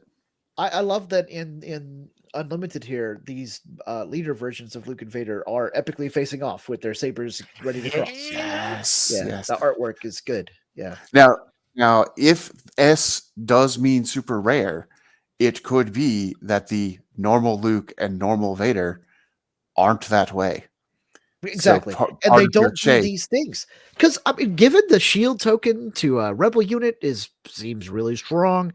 Vader doing direct damage seems really strong. So I'm expecting the other versions of Luke and Vader that aren't super rare to do something a bit less powerful. No. They have said that mechanically there are rarer versions of the same cards that do the exact same mechanical thing. Yes, totally. So there's this version of Luke, and then there's this version of Luke as a foil. I think there's this version of Luke that has the Cloud City imagery that is super rare, and then there's some other image of this Luke that does the exact same mechanical thing but is common, and the image is like him on Dagobah. Okay, see, I totally see that. Here's my counter theory, counterpoint. Instead, we have Luke Skywalker, faithful friend, as a super rare. We also have Luke Skywalker, faithful friend, as a super rare cold foil. Sure, no problem. The other Luke Skywalker, we got Luke Skywalker, Tatooine farm boy, and he's the common, and he does something else. You're thinking about this way too much like the old school games. This is not what they said in the live stream. In the live stream, they said that if you just want to play for the mechanics, you're not going to have to chase super rares. I thought they meant if you just wanted to play for the mechanics of that card, you don't have to get the mythic level cold foil version of that card.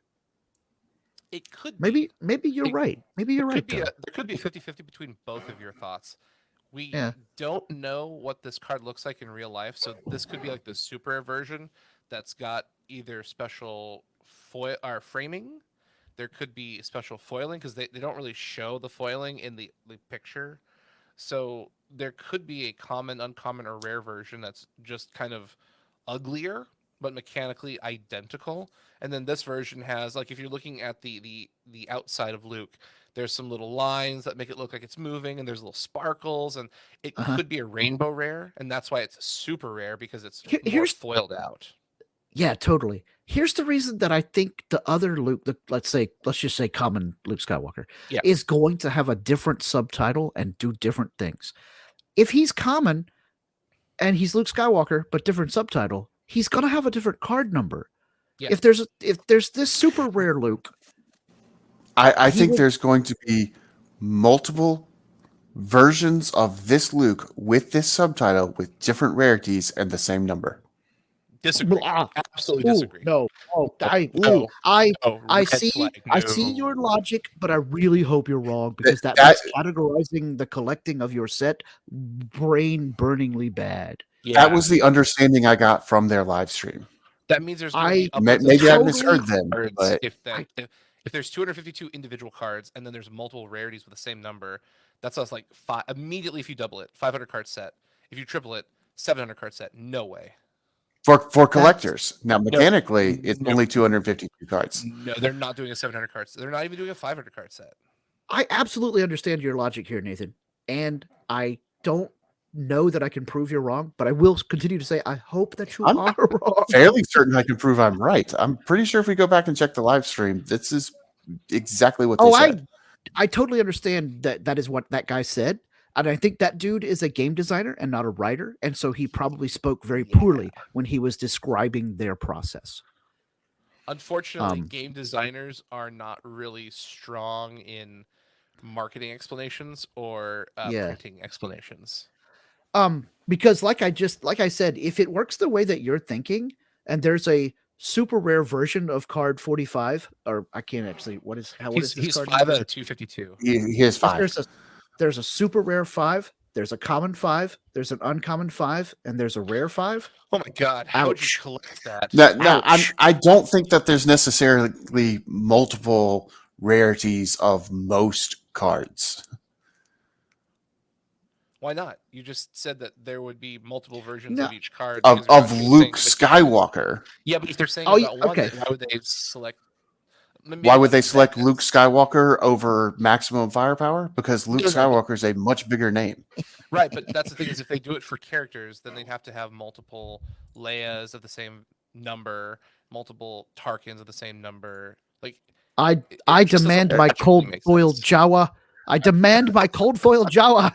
No, see, At Jawa. least keeping the same number. If it had multiple numbers, I could agree with you. Like there's a number 1 Luke Skywalker at common, a number 2 Luke Skywalker at uncommon, a number 3 Luke Skywalker at rare, which I don't think they're gonna do, but I just don't understand why they would have a 005 common, 005 so on and so forth.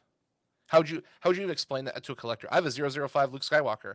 Is it the common, uncommon, cold foil, mythic, alternate art, or rainbow foil? Hold on. I would explain it very easily by saying I have the 005 common Luke Skywalker. But that's not how Then why collectible didn't- stuff works. Yeah, then why would do they we not give them another card one? numbers? Yeah, exactly. Why would we give them card numbers? I don't understand why. I don't understand your question. Why would you not give them card numbers? Because 'Cause the if card it's number the- doesn't indicate anything. It doesn't mean But it does anything. It's like, indicate. It does indicate anything. It indicates everything. You've given everything away. I know where the poison if I- is. if I have common Luke, then I don't need to tell you that I have common Luke, who is card number 5, because Right. there's only one common Luke. Well, by that logic, why do you need card numbers in the first place? Because it that you- identifies the card, its art. But its not rarity. by what Scott just said. I could say I have S Luke. And But what other trading card game does that? None. why does this have to be like every other card game? No. I didn't ask that question. It doesn't. I didn't ask that question. You can't pivot away. What other trading card game does what you're proposing? None. None. Because it And doesn't work. I ask you, who cares? Why does I that would question posit- matter? Collectors. I would, collectors care, Collectors care that it says C, U, R, or S on there too. But that number indicates the version that you're talking about. So number 5 is S. and I would posit that Well, as far but as it doesn't why have does to this, be. I would posit that why does this have to be this way? is because in the live stream and in the press release, Fantasy Flight made a big deal of this is going to be a traditional TCG. We're not doing all of our gimmicky stuff that we've done many times before. Implying, again, implication, so that could be totally wrong on my part. So implying, thus causing me to presume that it's going to work like other card games when it comes to collector information. So if you want card number 234 out of 252, you know which card that's going to be. I just don't see it as that big of a deal to say 249S instead of just 249. It could totally work the way you're Maybe. thinking, but that would be really difficult for collectors. And they seem to have an eye toward Don't making understand collectors. why y'all think happy. that would be difficult. It's because you're Because not a it's- collector. It's because our brains are wired differently. Like I think you have a point, but like as a collector, I would not collect that game. It'd be a literal nightmare. To I actually wouldn't be go through able to that. display them in sequence in my Yeah. collection because which card number 5 do I put first? The common one, Right. the uncommon one, the Do you rare do one, high or the rarity to super lowest, rare one? lowest rarity to highest? Like that. That's a collector's. Whichever way you want. No, But see, that's not how collecting works. You have to display them in the correct grid Yeah. to show that you didn't miss any. Y'all are Things are insane. very- Yes, No, you're we are. insane when it comes to collecting that way. And also, collectors are crazy when it comes Yes. to putting their stuff in the right numerical order or Yeah. sequential order. That's We're a like part special of the breed. OCD-ness of it. Yep. I mean, and because it stems from comic books, you put them in issue number order. So you do Yep. the same thing with your football cards, Okay. your baseball cards. Okay. Comic books have alternate covers too, They do have variant with covers. this with and the same oftentimes, issue number. that's right. And oftentimes that issue number will have some parenthetical indicator on it, which could Like be a like the common, uncommon, CURS. super rare. It is absolutely possible that what you're saying is correct. I just really hope that it's not. I will make the argument. Comic books and trading cards are not the same. And That's true. Although comic books have done it, trading cards have never done it. So I don't see FFG. I believe it would be very foolish of FFG to try and break the mold when they've explicitly said they're not redefining anything. They're not reinventing the wheel. They're just making a classic, old-fashioned, fun trading card game. All right. I'll put it to Well, you this way: if they wanted it to be that gimmick, then they probably would have put up multiple versions of the same card to help explain that further. I think I could be I wrong. think they will soon. Yeah, But, maybe you know- so. you In know, which case, I we'll think- all tell you that you're a genius and that was an excellent prediction. Well, and- I'm not going to accept that I'm a genius because I'm fairly certain they said this explicit thing in the live stream. But you know what? We've talked about it enough. I think we need to move on. I agree. We'll find out someday whether or not that is true. Okay, so let's we talked a good bit about Master Skywalker here. It's cool that his game text gave us another type of ability, and that is an on attack ability. So giving somebody a shield token on attack seems like a great effect. I'm not sure that I think it's as game breaking as Leia's effect, but again, she's not a leader unit, and Luke is. And she only does her thing when she comes into play. Luke gets to do his every time he attacks. Now, how many times he gets to attack in one game is still up for debate, or an open question. But at least thematically, or mechanically, it's very possible that he's going to attack at least twice. And so he's going to get to give out 2 shields. But I do note also that this is Luke, faithful friend, and so he is more about his buddies because he gives another unit a shield token. Master Skywalker cannot shield up himself with this particular game text. Well, yeah, I mean, this is the Luke that loses a hand. He's not good at defending himself. Not good at defense. Not good at defense. Oh my gosh! Burn! Yeah. Yeah, just kind of goes down without a fight. Ooh, that's a spicy take. It's like, you're not wrong. But, yeah. Guys, this is the Luke you don't want to play. He goes down real bad. Zing. He does also only have 7 health. The Vader's 8. I straight Yeah, up want yeah. an alternate art where he is missing the hand. Yeah, it's just him on the stump. Missing he's got like the stump. He's like, "Ah!" Oh man, yeah, yeah. Failing, it'll never happen, but- Yes, importantly, as you said, he has only 7 health compared to Vader's 8, and Vader has 5 offense compared to Luke's 4. So, Daddy Vader is one step ahead of his son when it comes to basic stats, but he also costs 1 more, or, Or epic action requires one more requires resource. 1 more. Yeah. Yeah. Which likely so, yeah. means that he comes out like 1 phase later. Yeah, if you're gaining Exactly. 1 resource per phase. Yeah. But also, if you compare him to Leia, Leia has 2 attack and 2 health, assuming these are attack and health. So 4 and 7 seems real high in this game. Mhm. It does.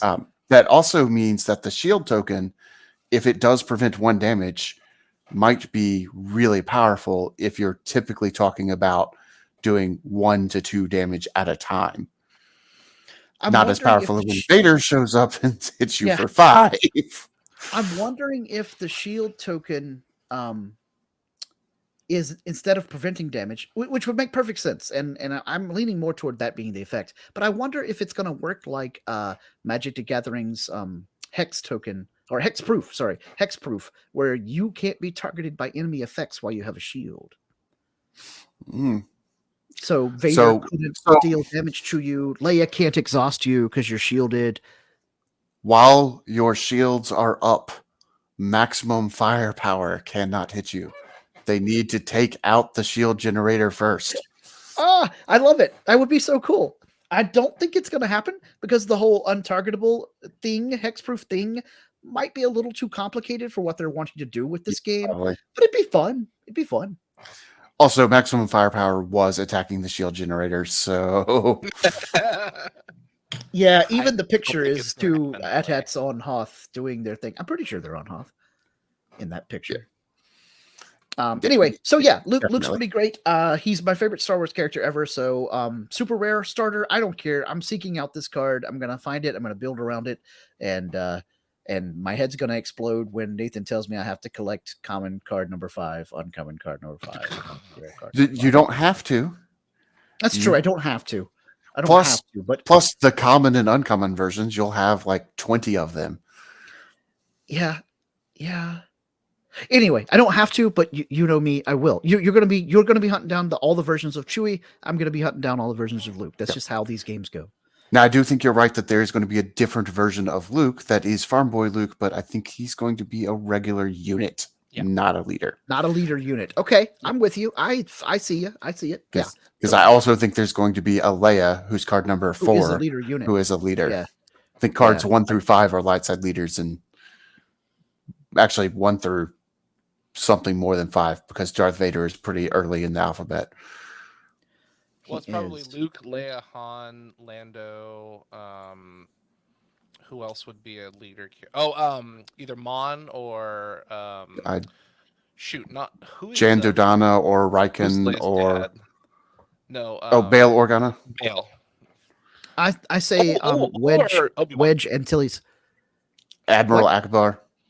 Admiral Snack Bar. I want to see him. Admiral Snack Bar. I say Wedge Antilles would be a leader. Well, we talked about the fact that this Luke says ground. We could have a space leader. Yeah. So Wedge Antilles could be a space leader. I could see Wedge Antilles, Rogue Squadron leaders leader on both sides, and then like 5 space leaders on both sides. So there's technically 10. I think there's no more than 9 light side leaders, because if you look at Vader, if you can pull up the front side of those cards, he's like 5, isn't he? He's 10. Oh, he's 10. Yeah. Luke is 5. So I think 1 through something more than 5 1 through 9 is light side, and then Darth Vader might be the start of the dark side ones, because like I said, it's probably light side ones in alphabetical order, dark side ones in alphabetical order. Yeah, I can see that. Yeah. Okay, let's move on because we're going to be here all night. Yes, we will. I need to get some dinner. I'm hungry. Right. All right. Maximum firepower. We've talked about it a few times already. 4-cost Imperial tactic event with the cool black border Black border. It's a cool imperial style border, in my opinion. This thing just seems super powerful, especially for a presumably common card. A friendly imperial unit deals damage equal to its power to a unit. Then another friendly imperial unit deals damage equal to its power to the same unit. Oh, guys, we know what the red number is now. Power. Oh yeah, yeah. That's what it's called. We've been power. talking about, is it attack, offense, power? That's what it's going to be, power. All right, Yeah. so there's that. Now, I could So is it definitely power see why. toughness? Eh? Oh, surely it's not going to be toughness. They get sued. Wouldn't they get sued? Well, that is not a trademarkable mechanic. Wow. it could be wild theory here. Power experience. Oh, and that means. Oh, Oh, yes. Gaining experience tokens could mean that your health total goes up. And Vader is more experienced than Luke. Oh my gosh. Hold up. Go to the X-wing. I want to hold on now. Wait a minute. This is what I'm talking about. Now this is pure speculation. This is not based on. Wednesday, give 2 experience tokens to another. Uh-oh. +2 toughness. That kind of makes sense because adding leveled cards is prohibitively difficult for. When I look at this game, it really makes me think Little Timmy and Little Jimmy are the target audience. Like, we're gonna buy this. We're Faux show. Trading card game players. We're experienced Star Wars fans. They got us, but they really want this game to be accessible to new Star Wars fans, young TCG players. So it's got to be simple and it's got to look cool. So the comic art, that looks cool. But the mechanics, like having to track or remember, you have like experience tokens, you can level up, is kind of like, that's the one thing that confused me, because I'm like, that's very advanced for little Timmy and Jimmy to remember. Like, if you get 3 experience tokens, you could level up your X-wing level 2, or your Luke to level 3. It's like, but now that we have power and experience, that's kind of spicy. Because I could see that. Yeah, that's nasty. The other option is that experience tokens don't do anything in and of themselves, and other cards say it's a mechanic. Yeah. Yeah. Unloaded keyword. I think it's probably more likely that it's the unloaded thing, yeah. but it would be a lot of fun if that would be cool if it was experience. Because then you have more health. Yeah. I wish that was the case. You got my excitement levels up. I feel like it's plausible. It's plausible. It's plausible, but not probable. But not exactly. Yeah. That would be super cool though. And it makes that wing leader guy worth his uncommonness, if you know what I mean. Well, and from a designer standpoint, the power level of the card should not relate to the rarity of the card at all. It shouldn't, but in games like this and Magic the Gathering, it often does. Mythic rares are more powerful than a common. But that X-wing does cost 3, and he only has 2 power. And he only has, he's a 2/1. That those experience tokens have to be pretty important. Yeah, there's something. You know what? We'll probably find out sometime here between now and Gen Con what experience tokens do. Probably, yeah. So back to maximum firepower. This card does lend credence to the idea that this icon is a dark side icon and not necessarily an Imperial icon, because we have the Imperial keyword on cards. Yes. So if that icon is Imperial, then it's redundant. Mm-hmm. Yeah, that's true. And this deals with Imperial units. Mm-hmm. It could also be that the icons don't have names. It could be, yeah. Maybe. And so we're just, that's the black icon. Iconography, yeah. Well, we will assign names to them, even if they don't have names. We will. Players will. It's a grenade. Yep. But so far, it could be a detonator. Thermal detonator. Yeah, it could. But I will say this: so far, I have not seen that icon, the black icon here, on a card that doesn't have the Imperial word. That is true, but we also haven't seen a dark side card that doesn't have the Imperial keyword, and we have seen the other one, the one that looks like a phoenix, on a card that does not have the rebel keyword. Because it's The- Gambit. It's just a straight Gambit. The Gambit. Yeah. Oh, okay. Yeah. I see. All right. Okay. Totally possible. All right. Moving on. Oh, I will say this. I know rarity should not equal power, but the commonality of this card here at maximum firepower makes sense to me in that if you don't have 2 Imperial units on the table, this is way suboptimal. Also, it cost 4. Yeah. It's a lot. So And if you somehow draw this while you have no Imperial units on the table, boo.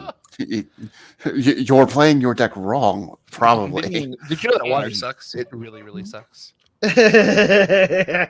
Thank you, Bobby. All right. Moving on. Speaking of a card that has the Phoenix Starbird logo and no rebel keyword, here it is. Cost 3 event. You're my only hope. Look at the top card of your deck. You may play it. It costs 5 resources less. And also, gentlemen, if your base has 5 or less remaining hit points, you may play it for free instead. Wow. The implications of this card means there's got to be scry in the game. Otherwise, this rare is garbage because you never want a top deck. Total gamble, yeah. Yeah, which this isn't. You might call it a gambit. Well, yeah, but R2D2 needs to look at the top card of your deck so that. I agree. I feel like you're going to be able to. Yeah. So for people who don't know, scry is a term from Magic the Gathering. Look at the top card of your deck. You can put it back on top or at the bottom of your deck. So in card game economy, paying 3 resources to look at the top card of your deck and randomly get a discount is awful. You need a way to stack your deck in order to get maximum value out of a card of this nature. Especially the fact that it says if your base has 5 or less remaining HP, play it for free. There has to be ways to put cards either from the graveyard on top of your deck or filter through, because there's no way this card is good if you're just like, I'm going to pay 3 and roll a die and see what happens. Because 90% of the time, it's not something you want. It's not something you need. And you really should have paid those 3 resources for something that would help you win the game versus, I guess we'll just see what happens. Right. This card also tells me that there are going to be cards that cost more than 5. Because otherwise the second line means nothing. Because if you spend 3 and you get Leia, who only costs 2 in the first place, you've wasted the card. Yeah. You've done good. This also kind of lends me to think that the blue number on the units might be hit points, because this 5 is in blue when it's talking about hit points. Yes. However, it is not quite the same font. Well, I'm thinking that it's Luke's on his leader non-character side. Yeah. Because if you look at the Luke and the Vader, it's the same font and color. I'm thinking that it is hit points. It's just that hit points might be called experience. Oh boy. Well, if that were the case, why would we not say if your base has 5 or less remaining experience, you may play it for free? Oh man. Got him. Oh darn it. Okay. I am he's throwing in the pillow. I'm sad. I'm sad though, because I liked Nathan's idea better, and now too, but it's HP, so it's it might not even be hit points. It's just HP, like. Yeah, I'm sure they're going to call it HP consistently, but okay, so it's power and HP. Dang it! Really like. Okay, so experience tokens are a game mechanic we don't know anything about that interact with something in the game in some capacity. It could very well be that for each experience token you somehow get +1/+1. Like that could still be a thing. It gives you +1 power and +1 hit points. That's not a bad idea. Now that one's pretty straightforward. Yeah. Well, if they did that, then they could do experience tokens as cards that come in the pack. To just have a +1/+1 on them that you put you put behind it. Yeah. Experience. Ooh. That's and then Sugi and I still get to enjoy our old 5R feeling of stacking the experienced cards. Yep. Yeah. Yeah, I kind of like that. But I'm still mechanic, but it was tough for new people because they're like, "What's this?" It was. I'm still thinking that the packs are gonna include a little cardboard card that you can punch out the chits. Anyway, not the punch out thing. Maybe tokens, but they won't be punch out. Not in the pack. Punch out. Okay, all right. Let's move on. All right, so this card is great. This fight go down. Let's move on from the punch out. This card is great, and I can totally understand why it's a rare, as long as, like Suki said, there's some way to stack your deck. There's no way to stack your deck, and this card is absolute trash. I actually think this one of might us will be hinting right. at R2D2 being I think so. spry character. Which makes all the sense in the world. Yeah, Fantasy Flight's very interesting. They've done this very traditionally in their artwork, where they'll have an effect on an event or something with pictures of characters. Guess what? We know what Leia does. She does not interact with this card effect at all. But there's a picture of R2D2, so I would not be surprised in any fashion if R2 is like a 1 or 2 drop. He's like a 1/1 or a 1/2. Very not aggressive, but his ability is like action. Tap him. Look at top card of deck. You can put it on top or bottom. So he's there to help R2. scry to set Here up you go. You're My Only Hope. Here you go, Sugi. R2 is going to be our Sensei's divining top. Yeah, basically. Oh, yes, please, God, give it to him. But you can't put him on top. You can't spin him. Yeah. But yeah, I could see him as a Sensei's. Yeah. Okay, moving on. Grand Moff Tarkin, ladies and gentlemen. I love this card so much. Yeah. He's I like him a lot. He's insane value. And he is totally the combo deck enabler guy. I hate his hairpiece. It looks but I hate Tarkin's hairpiece in the first place. Well, no, he looks like he could like beat you up with his shoe. This looks like he's got diarrhea and he just wants to go home.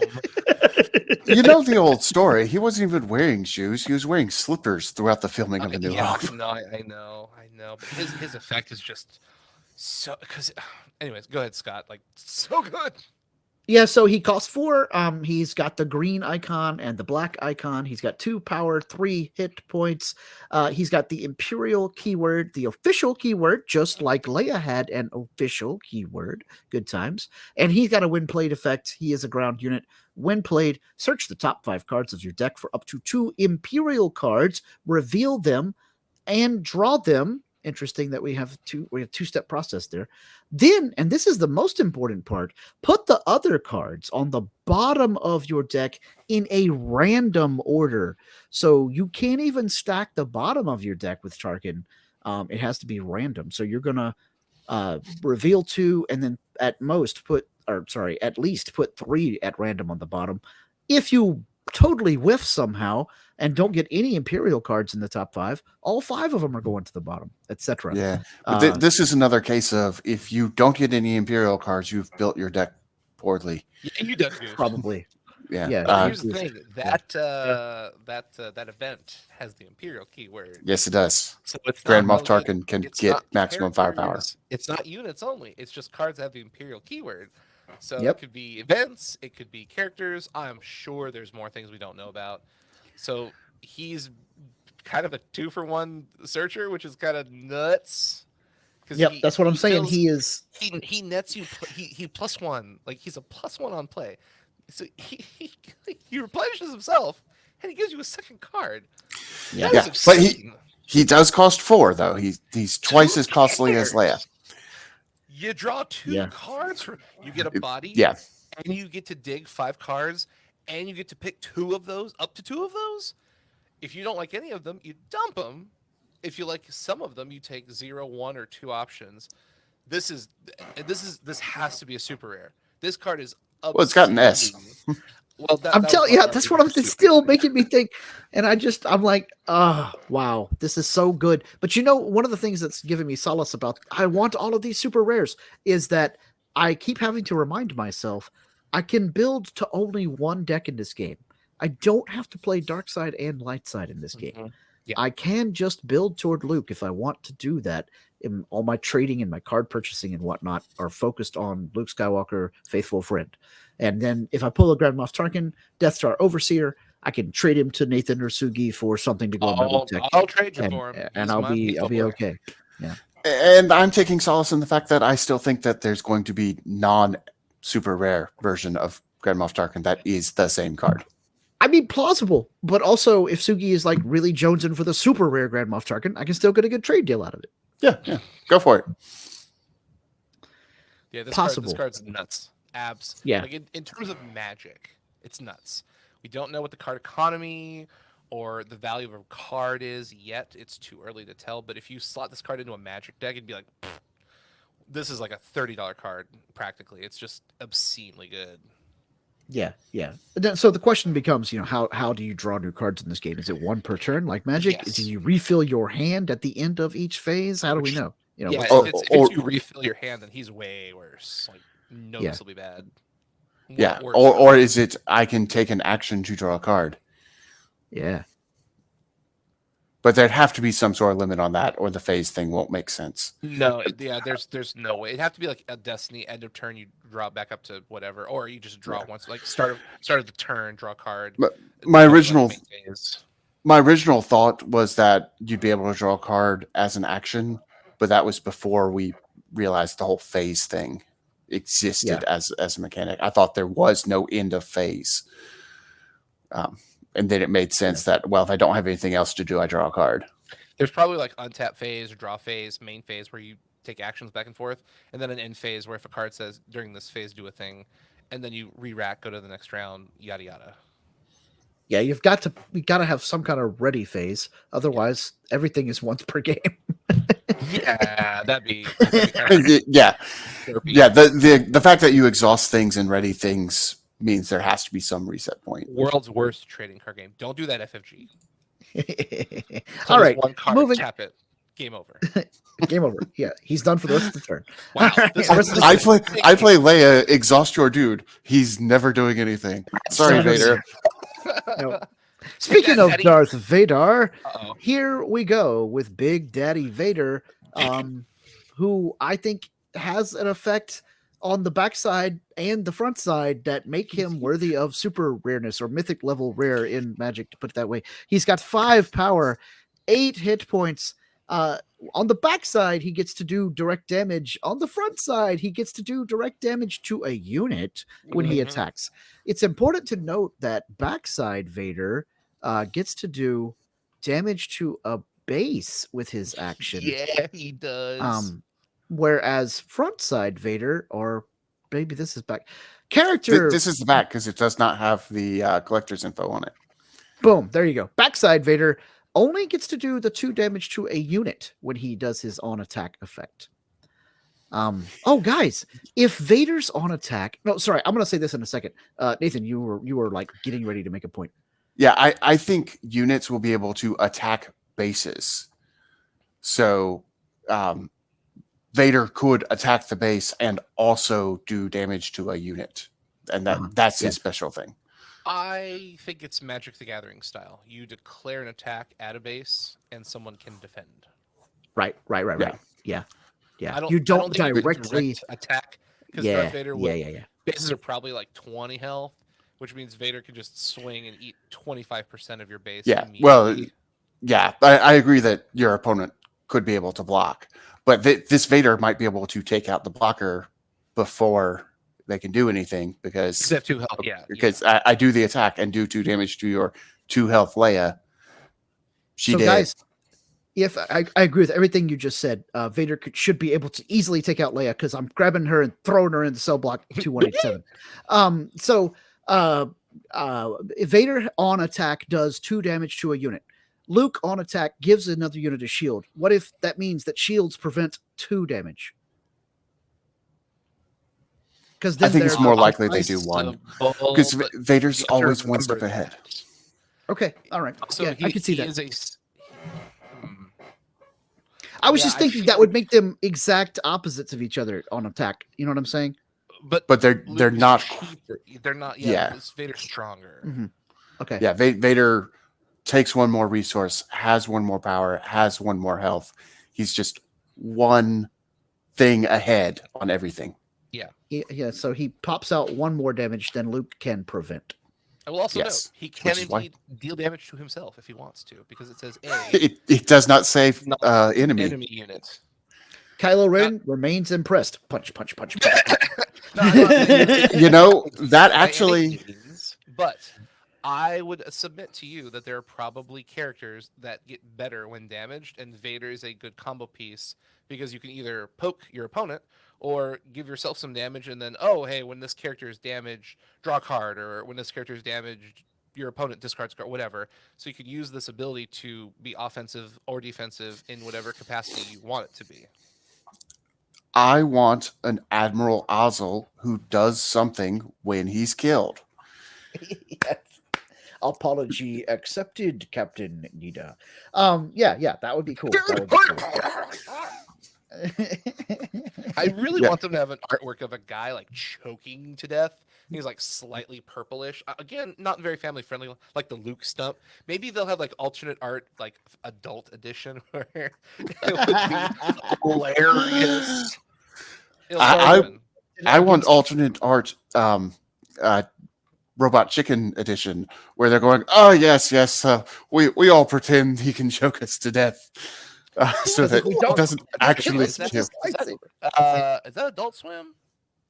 Yes. Yeah. Okay, Robot so Chicken is Adult Swim. That's not in the Fox cat. Bummer. I was like, wait, no, No. they don't own that yet. They will. Nope. They will. They will. will. Not today. It's Cartoon Network. Yeah. Okay. All right. We got to move on. We're way long in the tooth on this episode, but oh my gosh, just groundbreaking stuff here. Just all right. wait And until we get like more news from Gen Con. Oh my gosh. Oh my gosh. Yeah, we'll right, have yeah, to do so a Gen the Con special. Last card that we get to talk about on this episode of the podcast, Wing Leader. It is our first space unit. So at the top, he costs 3. He's got the Rebel, Starbird, whatever we're going to call that symbol, the gold symbol. He's a unit. He has space up there instead of ground. And he's got 2 power and 1 hit point. He's got the Rebel keyword, Vehicle keyword, Fighter keyword, and when played, give 2 experience tokens to another friendly Rebel unit. So good times, good times. Who knows what the experience tokens do? We are constantly leaning on them affecting that unit's statistics in some way. They could do something else entirely. And they could do nothing. I really do. I do like that. They could also just do nothing, and then other cards say, spend an experience point to insert effect here. Yeah. Of course, they could still have a blanket effect, and still also other cards could say spend an experience token to do blank. So then you have to decide, is it worth giving up the +1/+1 to do X effect? Yeah, my biggest disappointment with this card is something Scott pointed out to me this week when he saw it. This card is called Wing Leader, and it's not a leader. I know. What's going on, FFG? How is Wing Leader not a leader? He is a leader, but he's not. Also notes that they did their homework on these cards. They just said they're making a trading card game. He is the first unit that we've seen who is not unique. He doesn't have the little star by his name, and he doesn't have a subtitle. And that's why I think he can go into any light side deck. Maybe so. And he is uncommon, so he has the U down there, which I've also just now realized, because I'm old and my eyes are terrible, that the common, the uncommon, the R, the C, the U, the R, and the S have different little tiny symbols, icons behind them. The C has a little like circly thing, I think. They're doing Magic the Gathering style, so it's the C has a little circly star. thing. Yeah. The U has a little diamond thing. The R has a little star, and the S has, unhelpfully, a thing that looks a lot like a card back, a kind of rectangular deal. Some sort of structure? Some sort of structure. Oh boy, here we go. Again, I hope that you're right, Nathan. And there's a starter deck that I can buy that comes with Leia and Luke, and I'm just happy as a clam. I bet you money there is, because generally the first cards they reveal are a part of some kind of starter deck. Yeah, it would be mean. It would be straight up mean of them to have us analyze these cards for the next 2 or 3 weeks, or worse, 2 or 3 months, and showing us nothing else. And then we suddenly find out, oh yeah, all those cards you've been theory crafting, they're super rares. You're going to have to chase them for days. I feel like FFG is going to be very forthcoming because, again, they have to fight that hill. And it is not in their best interest to keep people in the dark. It's in their best interest to be very clear cut on what the heck is this card, where do I get it, and what is the difficulty in finding it. And one of my friends on Reddit in the Star Wars Unlimited subreddit said, one of the major things FFG needs to do is some sort of token of goodwill to the player base. I hope that what that means is that they will do what they did with the Legend of the Five Rings LCG. And before the game is physically released, they come out with a PDF that you can download, cut up, and sleeve in from other cards to not use in official events, but at least play the game and Yeah. and see if you like it before you have to buy anything.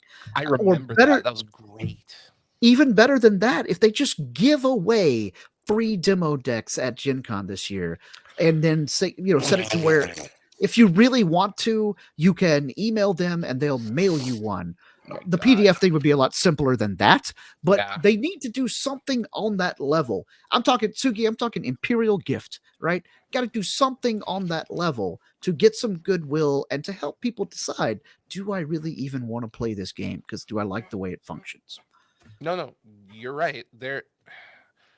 I know a lot of the people who work on the team, and they're unfortunately they're starting out in a hole, and it sucks because not everybody who's a part of the team, it's their fault that they're starting in a hole. But the reality is, FFG as a company has disappointed a lot of people and burned a lot of people, even one of your Yeah. co-hosts. And it is a Yep. very fair emotional feeling to say, look, I gave them my time, I gave them my money, and they kind of took it and ran and said, haha, thanks. And to not be interested in participating in potentially a third version of that happening again. So I totally understand it. I want this game to do well, but I absolutely agree with your friend. Like, they've got to do something super out of the ordinary, super community player friendly, because if they just do the same old thing as everyone else, that's, I don't want to say that's not good enough, but it's not a token of goodwill that brings me to believe you're really trying. You're just kind of, doing this thing and then taking my money when the cards come out. Yeah. Now, I have to do a mea culpa here. I am no longer on Twitter, so I haven't been following any of the official account about this on Twitter. It is entirely possible that somebody out there has already answered the whole "will there be starter deck" questions. So I haven't seen anything. But if anybody's listening to this podcast and they know the answer, feel free to email us at whatapieceofjunkpod@gmail.com.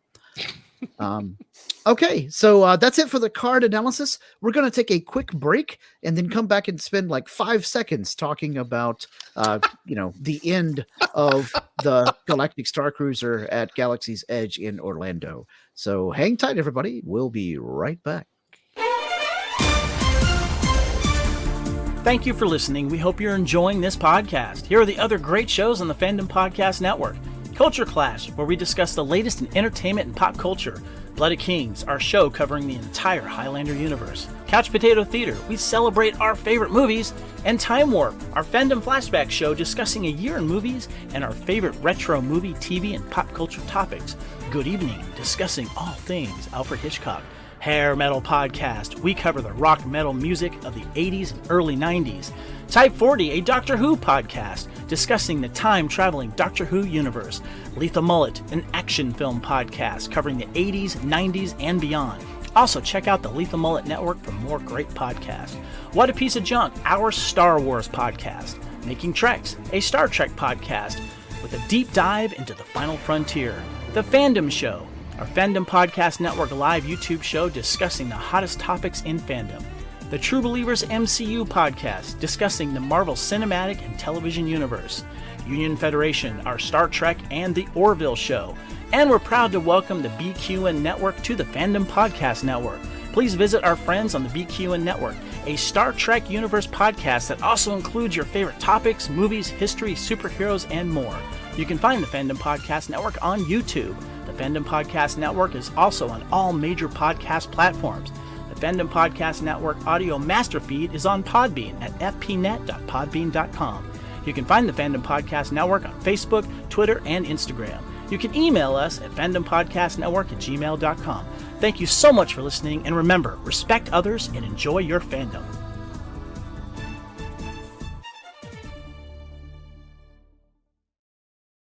All right, great. Thanks, Kevin. We always appreciate you doing the promos for us. Okay, guys, a little bit of a sad time here for Star Wars fans. The Galaxy's Edge Galactic Starcruiser Hotel is going to have its last journey through hyperspace later this year in September, as Disney has decided to close down that Star Wars experience at Galaxy's Edge in Orlando. And I got to be honest with y'all, I'm shocked because I thought that they were just all in on it for so long.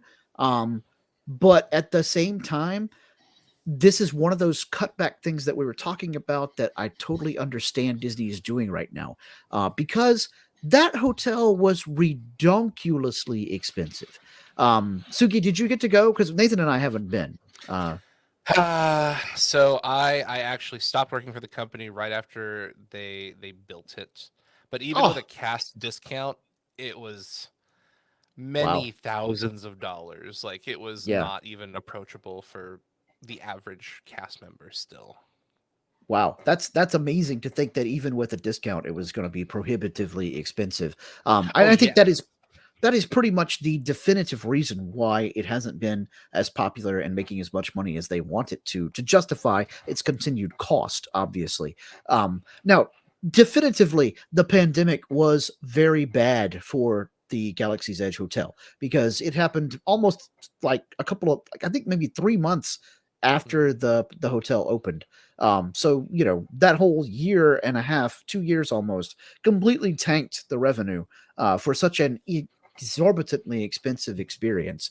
But at the same time, I'm really sad that this is ending because it was a very unique thing. And I think in the years to come, maybe even decades to come, we'll look back on this and say that this was sort of ahead of its time. And when this type of experience becomes more economically feasible for the producer, we'll see stuff like this come back around. And people will say, "Oh, this is like that Star Wars thing they tried to do." Because when Star Trek had its own hotel at the Hilton in Las Vegas for so long, initially people talked about how crazy expensive that was and nobody's going to want to do it. But that lasted for years and years. That lasted a very long time, made a lot of money for Paramount. And nowadays you can do similar things. This Star Wars experience was the next level almost of that, because you're like sort of in character and interacting with cast members that are in character almost 24/7 on board the Starcruiser Hotel. And so I'm sad to see it go. I wouldn't be surprised to see it come back in some form someday.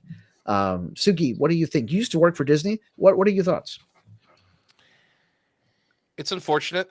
It really was one of the coolest things Disney has done. I've heard nothing but, I've been listening to videos and content about this for like the last week and a half, and it is sad because Disney tried to do something unique.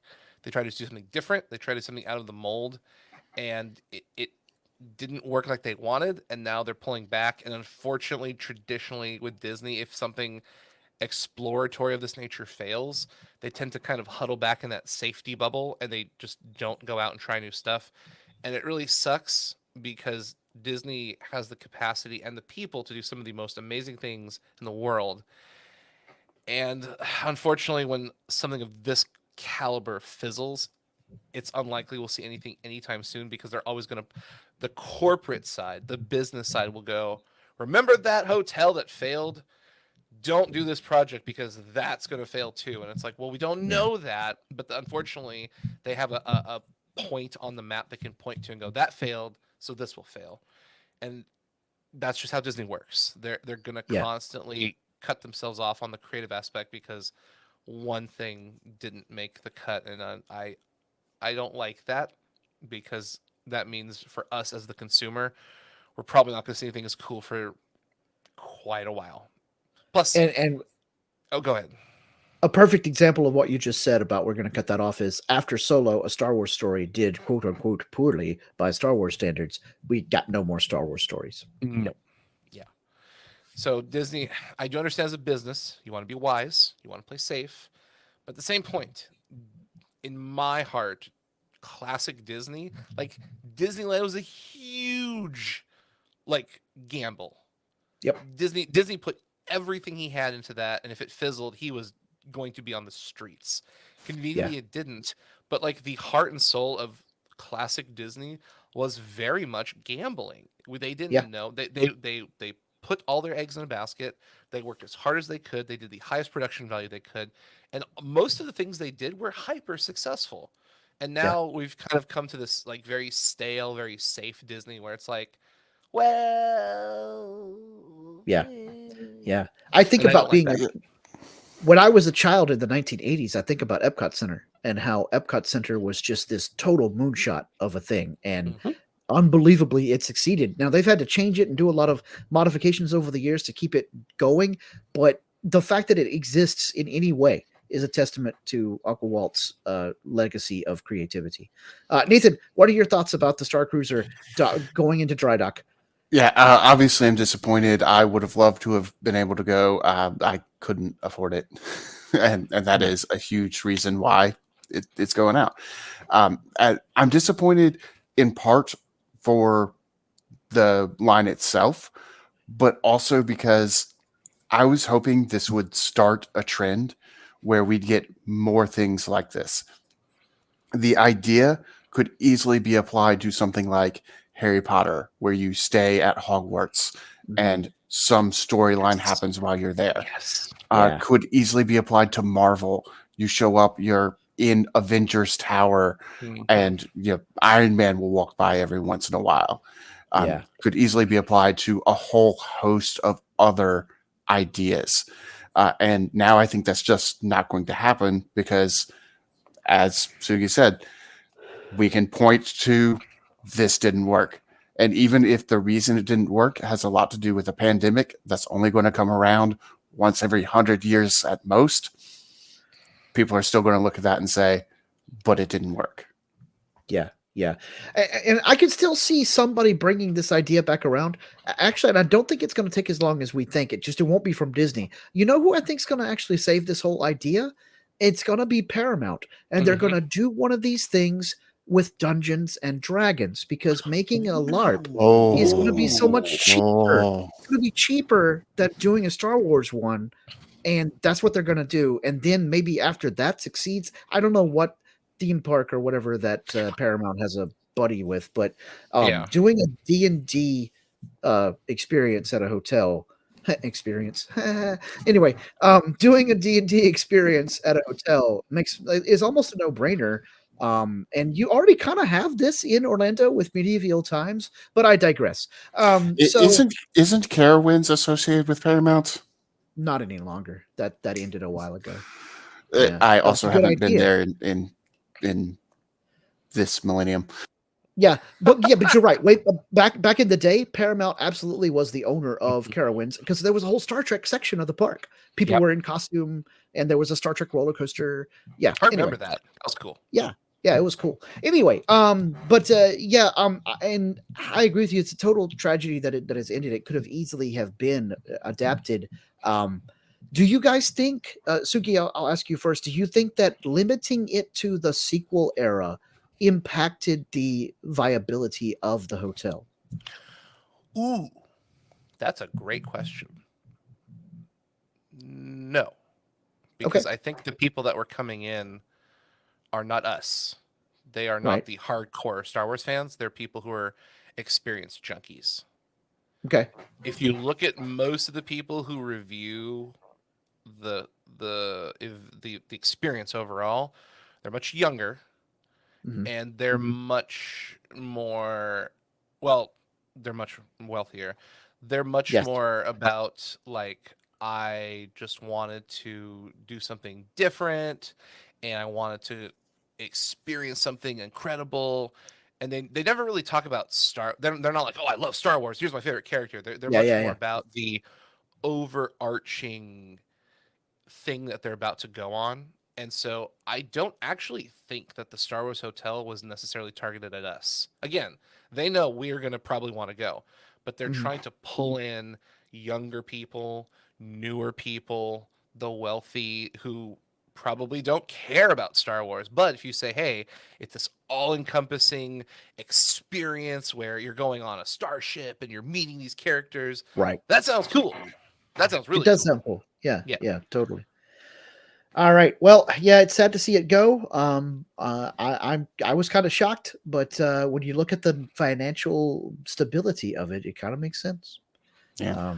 I have a So- tinfoil hat theory, and then Okay. we'll get out of here. I'm suspicious that I cannot prove this in any way, shape, or form, but I'm suspicious that Iger is trying to essentially devalue the the Chapek dynasty that he had. Because he has been hitting every single major. Now, I don't know if the hotel was a Iger or a Chapek thing. So if I'm wrong, I openly admit I could be totally wrong, and this was an Iger project, and he's just killing it because it financially didn't work. But Right. Iger's been really cutting out Chapek's kneecaps at the people he hired and the projects he started and all the things. He's like, did Chapek do this? Veto that ish. And so when I heard about the hotel, it was kind of like, oh, that's really sad. And then I didn't do my research one before I said this, but I was like, is that a Chapek era project? Because if it is, that'd be another really dirty blow to his legacy of, oh, hey, remember that hotel that Chapek built that totally failed? Did it fail, or did they just get rid of it? Because now I agree, it wasn't making money.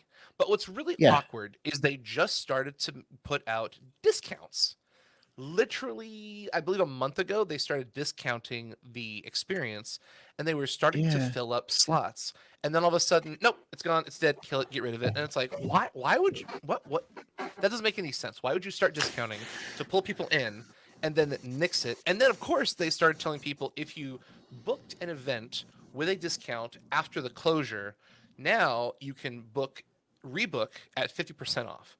Why would you book it with a discount in the first place if you were going to can it? So it's very not clear why they did that discount maneuver to then say, nah, we're done. Well, there is a possible explanation. They may have known they were going to can it and knew if they just announced that they were canning it, they wouldn't get any more bookings. So they may have been rushing to, okay, let's get people booked so that they'll feel obligated to show up, even though they know it's going to go away. Or maybe they did the discount thinking to themselves, okay, we'll put the discount. If we get to X number of bookings, we'll save it. And they didn't hit the target, even with the discounts. And so they're like, well, that's it. It's done. Yeah, definitely. All right, well, that theory. Yes, absolutely. I'm thinking of making this a regular segment of the show now. All right, everyone, tinfoil hat time. Anyway, so Derek's not here, but we're still going to do his favorite part of the show, and that is what Star Wars t-shirts are we wearing this week? Or in my case, shirt, because it's not a t-shirt. Sugi, did you find one that wouldn't disappear into your green screen? Or? So no, unfortunately, I came straight from work. So Adepticon kind of has Star Wars connotations. Hey, there's Star Wars stuff at Adepticon. Totally. Yeah. Legion is there. X-Wing worlds, Legion worlds, MCP worlds, basically all the worlds, actually, now I think about it. So it's not inherently a Star Wars shirt, but it is relative to Star Wars. Are they going to have Shatterpoint there? Okay, I don't work for the company, but as far as I'm aware, yes, they showed Shatterpoint. They started the demos this year. So now that the game is out, it would not be surprising if it was either a Galactic Qualifier or Worlds. I would not be surprised if it was one of the two, or it could be a Nats. Actually, it's probably a Nationals, because then they'll do their Worlds at Asmodee. Yeah, that that's makes probably, sense. Yeah, at FFG. So that's more likely the pathway. As Adepticon will be one of the three Nationals, because it'll be Adepticon, LVO, and Nova. Yeah. All right, well, I am wearing not quite a t-shirt, but a Hawaiian shirt, and it's a Star Wars Hawaiian shirt. But I got to stand up because the coolest part is down by the shirt tail. So it is the Slave One flying around, but jumping out of it to get ready to go surfing is Boba Fett. But he doesn't have a surfboard. He's got the frozen Han Solo in carbonite that he is surfing on. So yes, it is one of the most epic Star Wars shirts I've ever seen, completely and totally unlicensed. There is no tag in this shirt. It came from some of our good friends in China. I ordered it on some rando Facebook web ad, and the shirt nor the package anywhere said officially licensed by Lucasfilm or Walt Disney Company. So definitely not officially licensed, but epic. So probably not going to see that on a Star Wars Unlimited card. No, but and more's the pity. I'm about to say, if I get the chance to do an image alter or a homemade art, it is gonna be Boba Fett surfing on the carbonite. Because dang, Is Very nice. Han Solo face down or face up? he is face down as far as I can tell. Let's see if I can get it in the shot here. He really doesn't like that guy. Yeah, he's like, screw you, Solo. You suck." Anyway, so yes.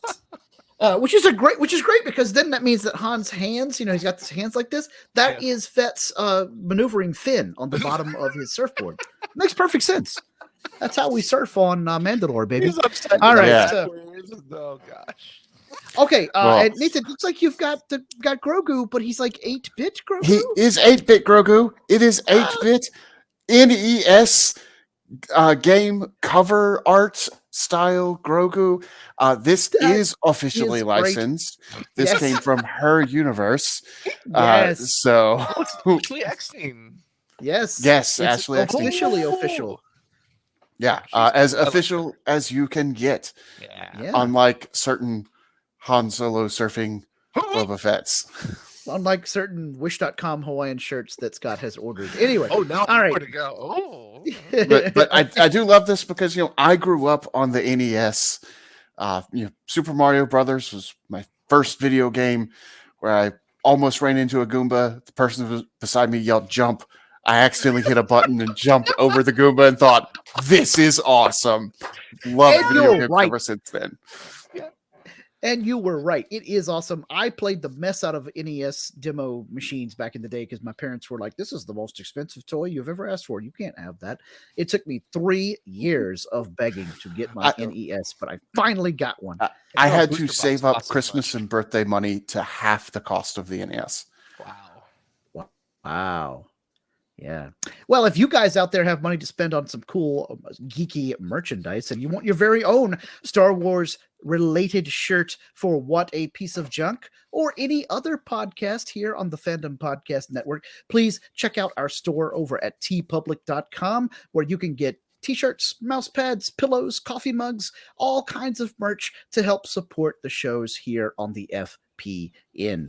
And Nathan, please let the fans out there know where they can find us on the old interwebs. Everywhere. Yeah, we don't have a lot of time, so let me go through this real quick. You can find us in Apple Podcasts, Stitcher, Podbean, Spotify, iHeartRadio, Google Play, YouTube, pretty much anywhere that you can hear podcasts, you can hear us. You can find us on Facebook at What a Piece of Junk, a Star Wars podcast. Even though Derek's not here, he does run that. You can email us at whatapieceofjunkpod@gmail.com. Scott runs that. We do still have the What Wars Twitter, even though Scott and I and Derek are no longer actively using Twitter. Or you can find us on Instagram, Fandom Podcast Network. That is the overall podcast network page. Now, if you do listen to us on Apple Podcasts or any other podcast thing that lets you leave a review, we would love to hear from you to see what we're doing well, what we're not doing well, what we can do better, and what you want to hear. And if you don't leave us a good review, the Wookiees are going to come tear our arms out and rip all of our unlimited cards in half. So please give us good reviews. And also remember that if you guys give us a good review on any particular review aggregate website, it helps other listeners find the show because everybody promotes all the 5-star content out there. So thank you very much. Yeah, that too, but mostly don't let our cards get ripped in half. Yes, and we want to keep our arms in their sockets. Suki, where can folks find you out there on the internet? So my my team, we are called the Lorcanacast. You can find us on YouTube. You can find us on Twitter. That's pretty much it. We do have a Facebook page. You can find us there. But our content is primarily focused on Disney's new trading card game, Lorcana. So that is going to be coming out in August. The first wave of information is going to be at Gen Con of this year. Then 2 weeks later, it's going to go to friendly local game stores.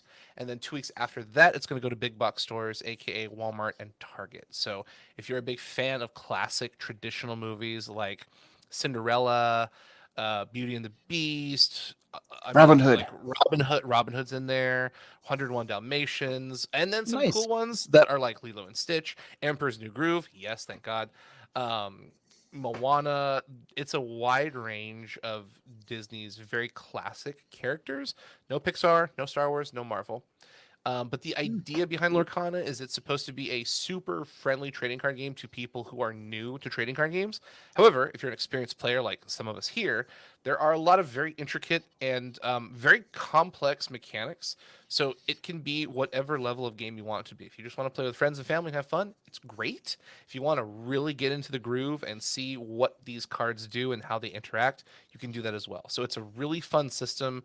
I think anyone who plays TCGs should at least look at it. I openly admit it's not for everyone, but there's something for everyone if you want to give it a shot. And then our team is just there to have fun, educating, and entertaining talks, kind of like we're doing right here. We yell and argue and scream and fuss about which Mickey is the best Mickey and why Maleficent, is just not the good thing. It's the one with the pointy hat, obviously. Actually, Sorcerer Mickey is very strong right now, so you're not wrong. But the idea is we're a podcast, and we're here to just bring a lot of fun conversation and content to you, the listener, because we're talking amongst ourselves like we're at a friendly local game store instead of talking at you like we're the news. Okay. Sounds great. We'll have to check it out. Well, anyway, everybody, thanks for joining us on this episode. It was a really long one for us, but we hope you learned a lot about Star Wars Unlimited, and we are looking forward to playing this game together. So please remember to always respect each other and always respect each other's fandom.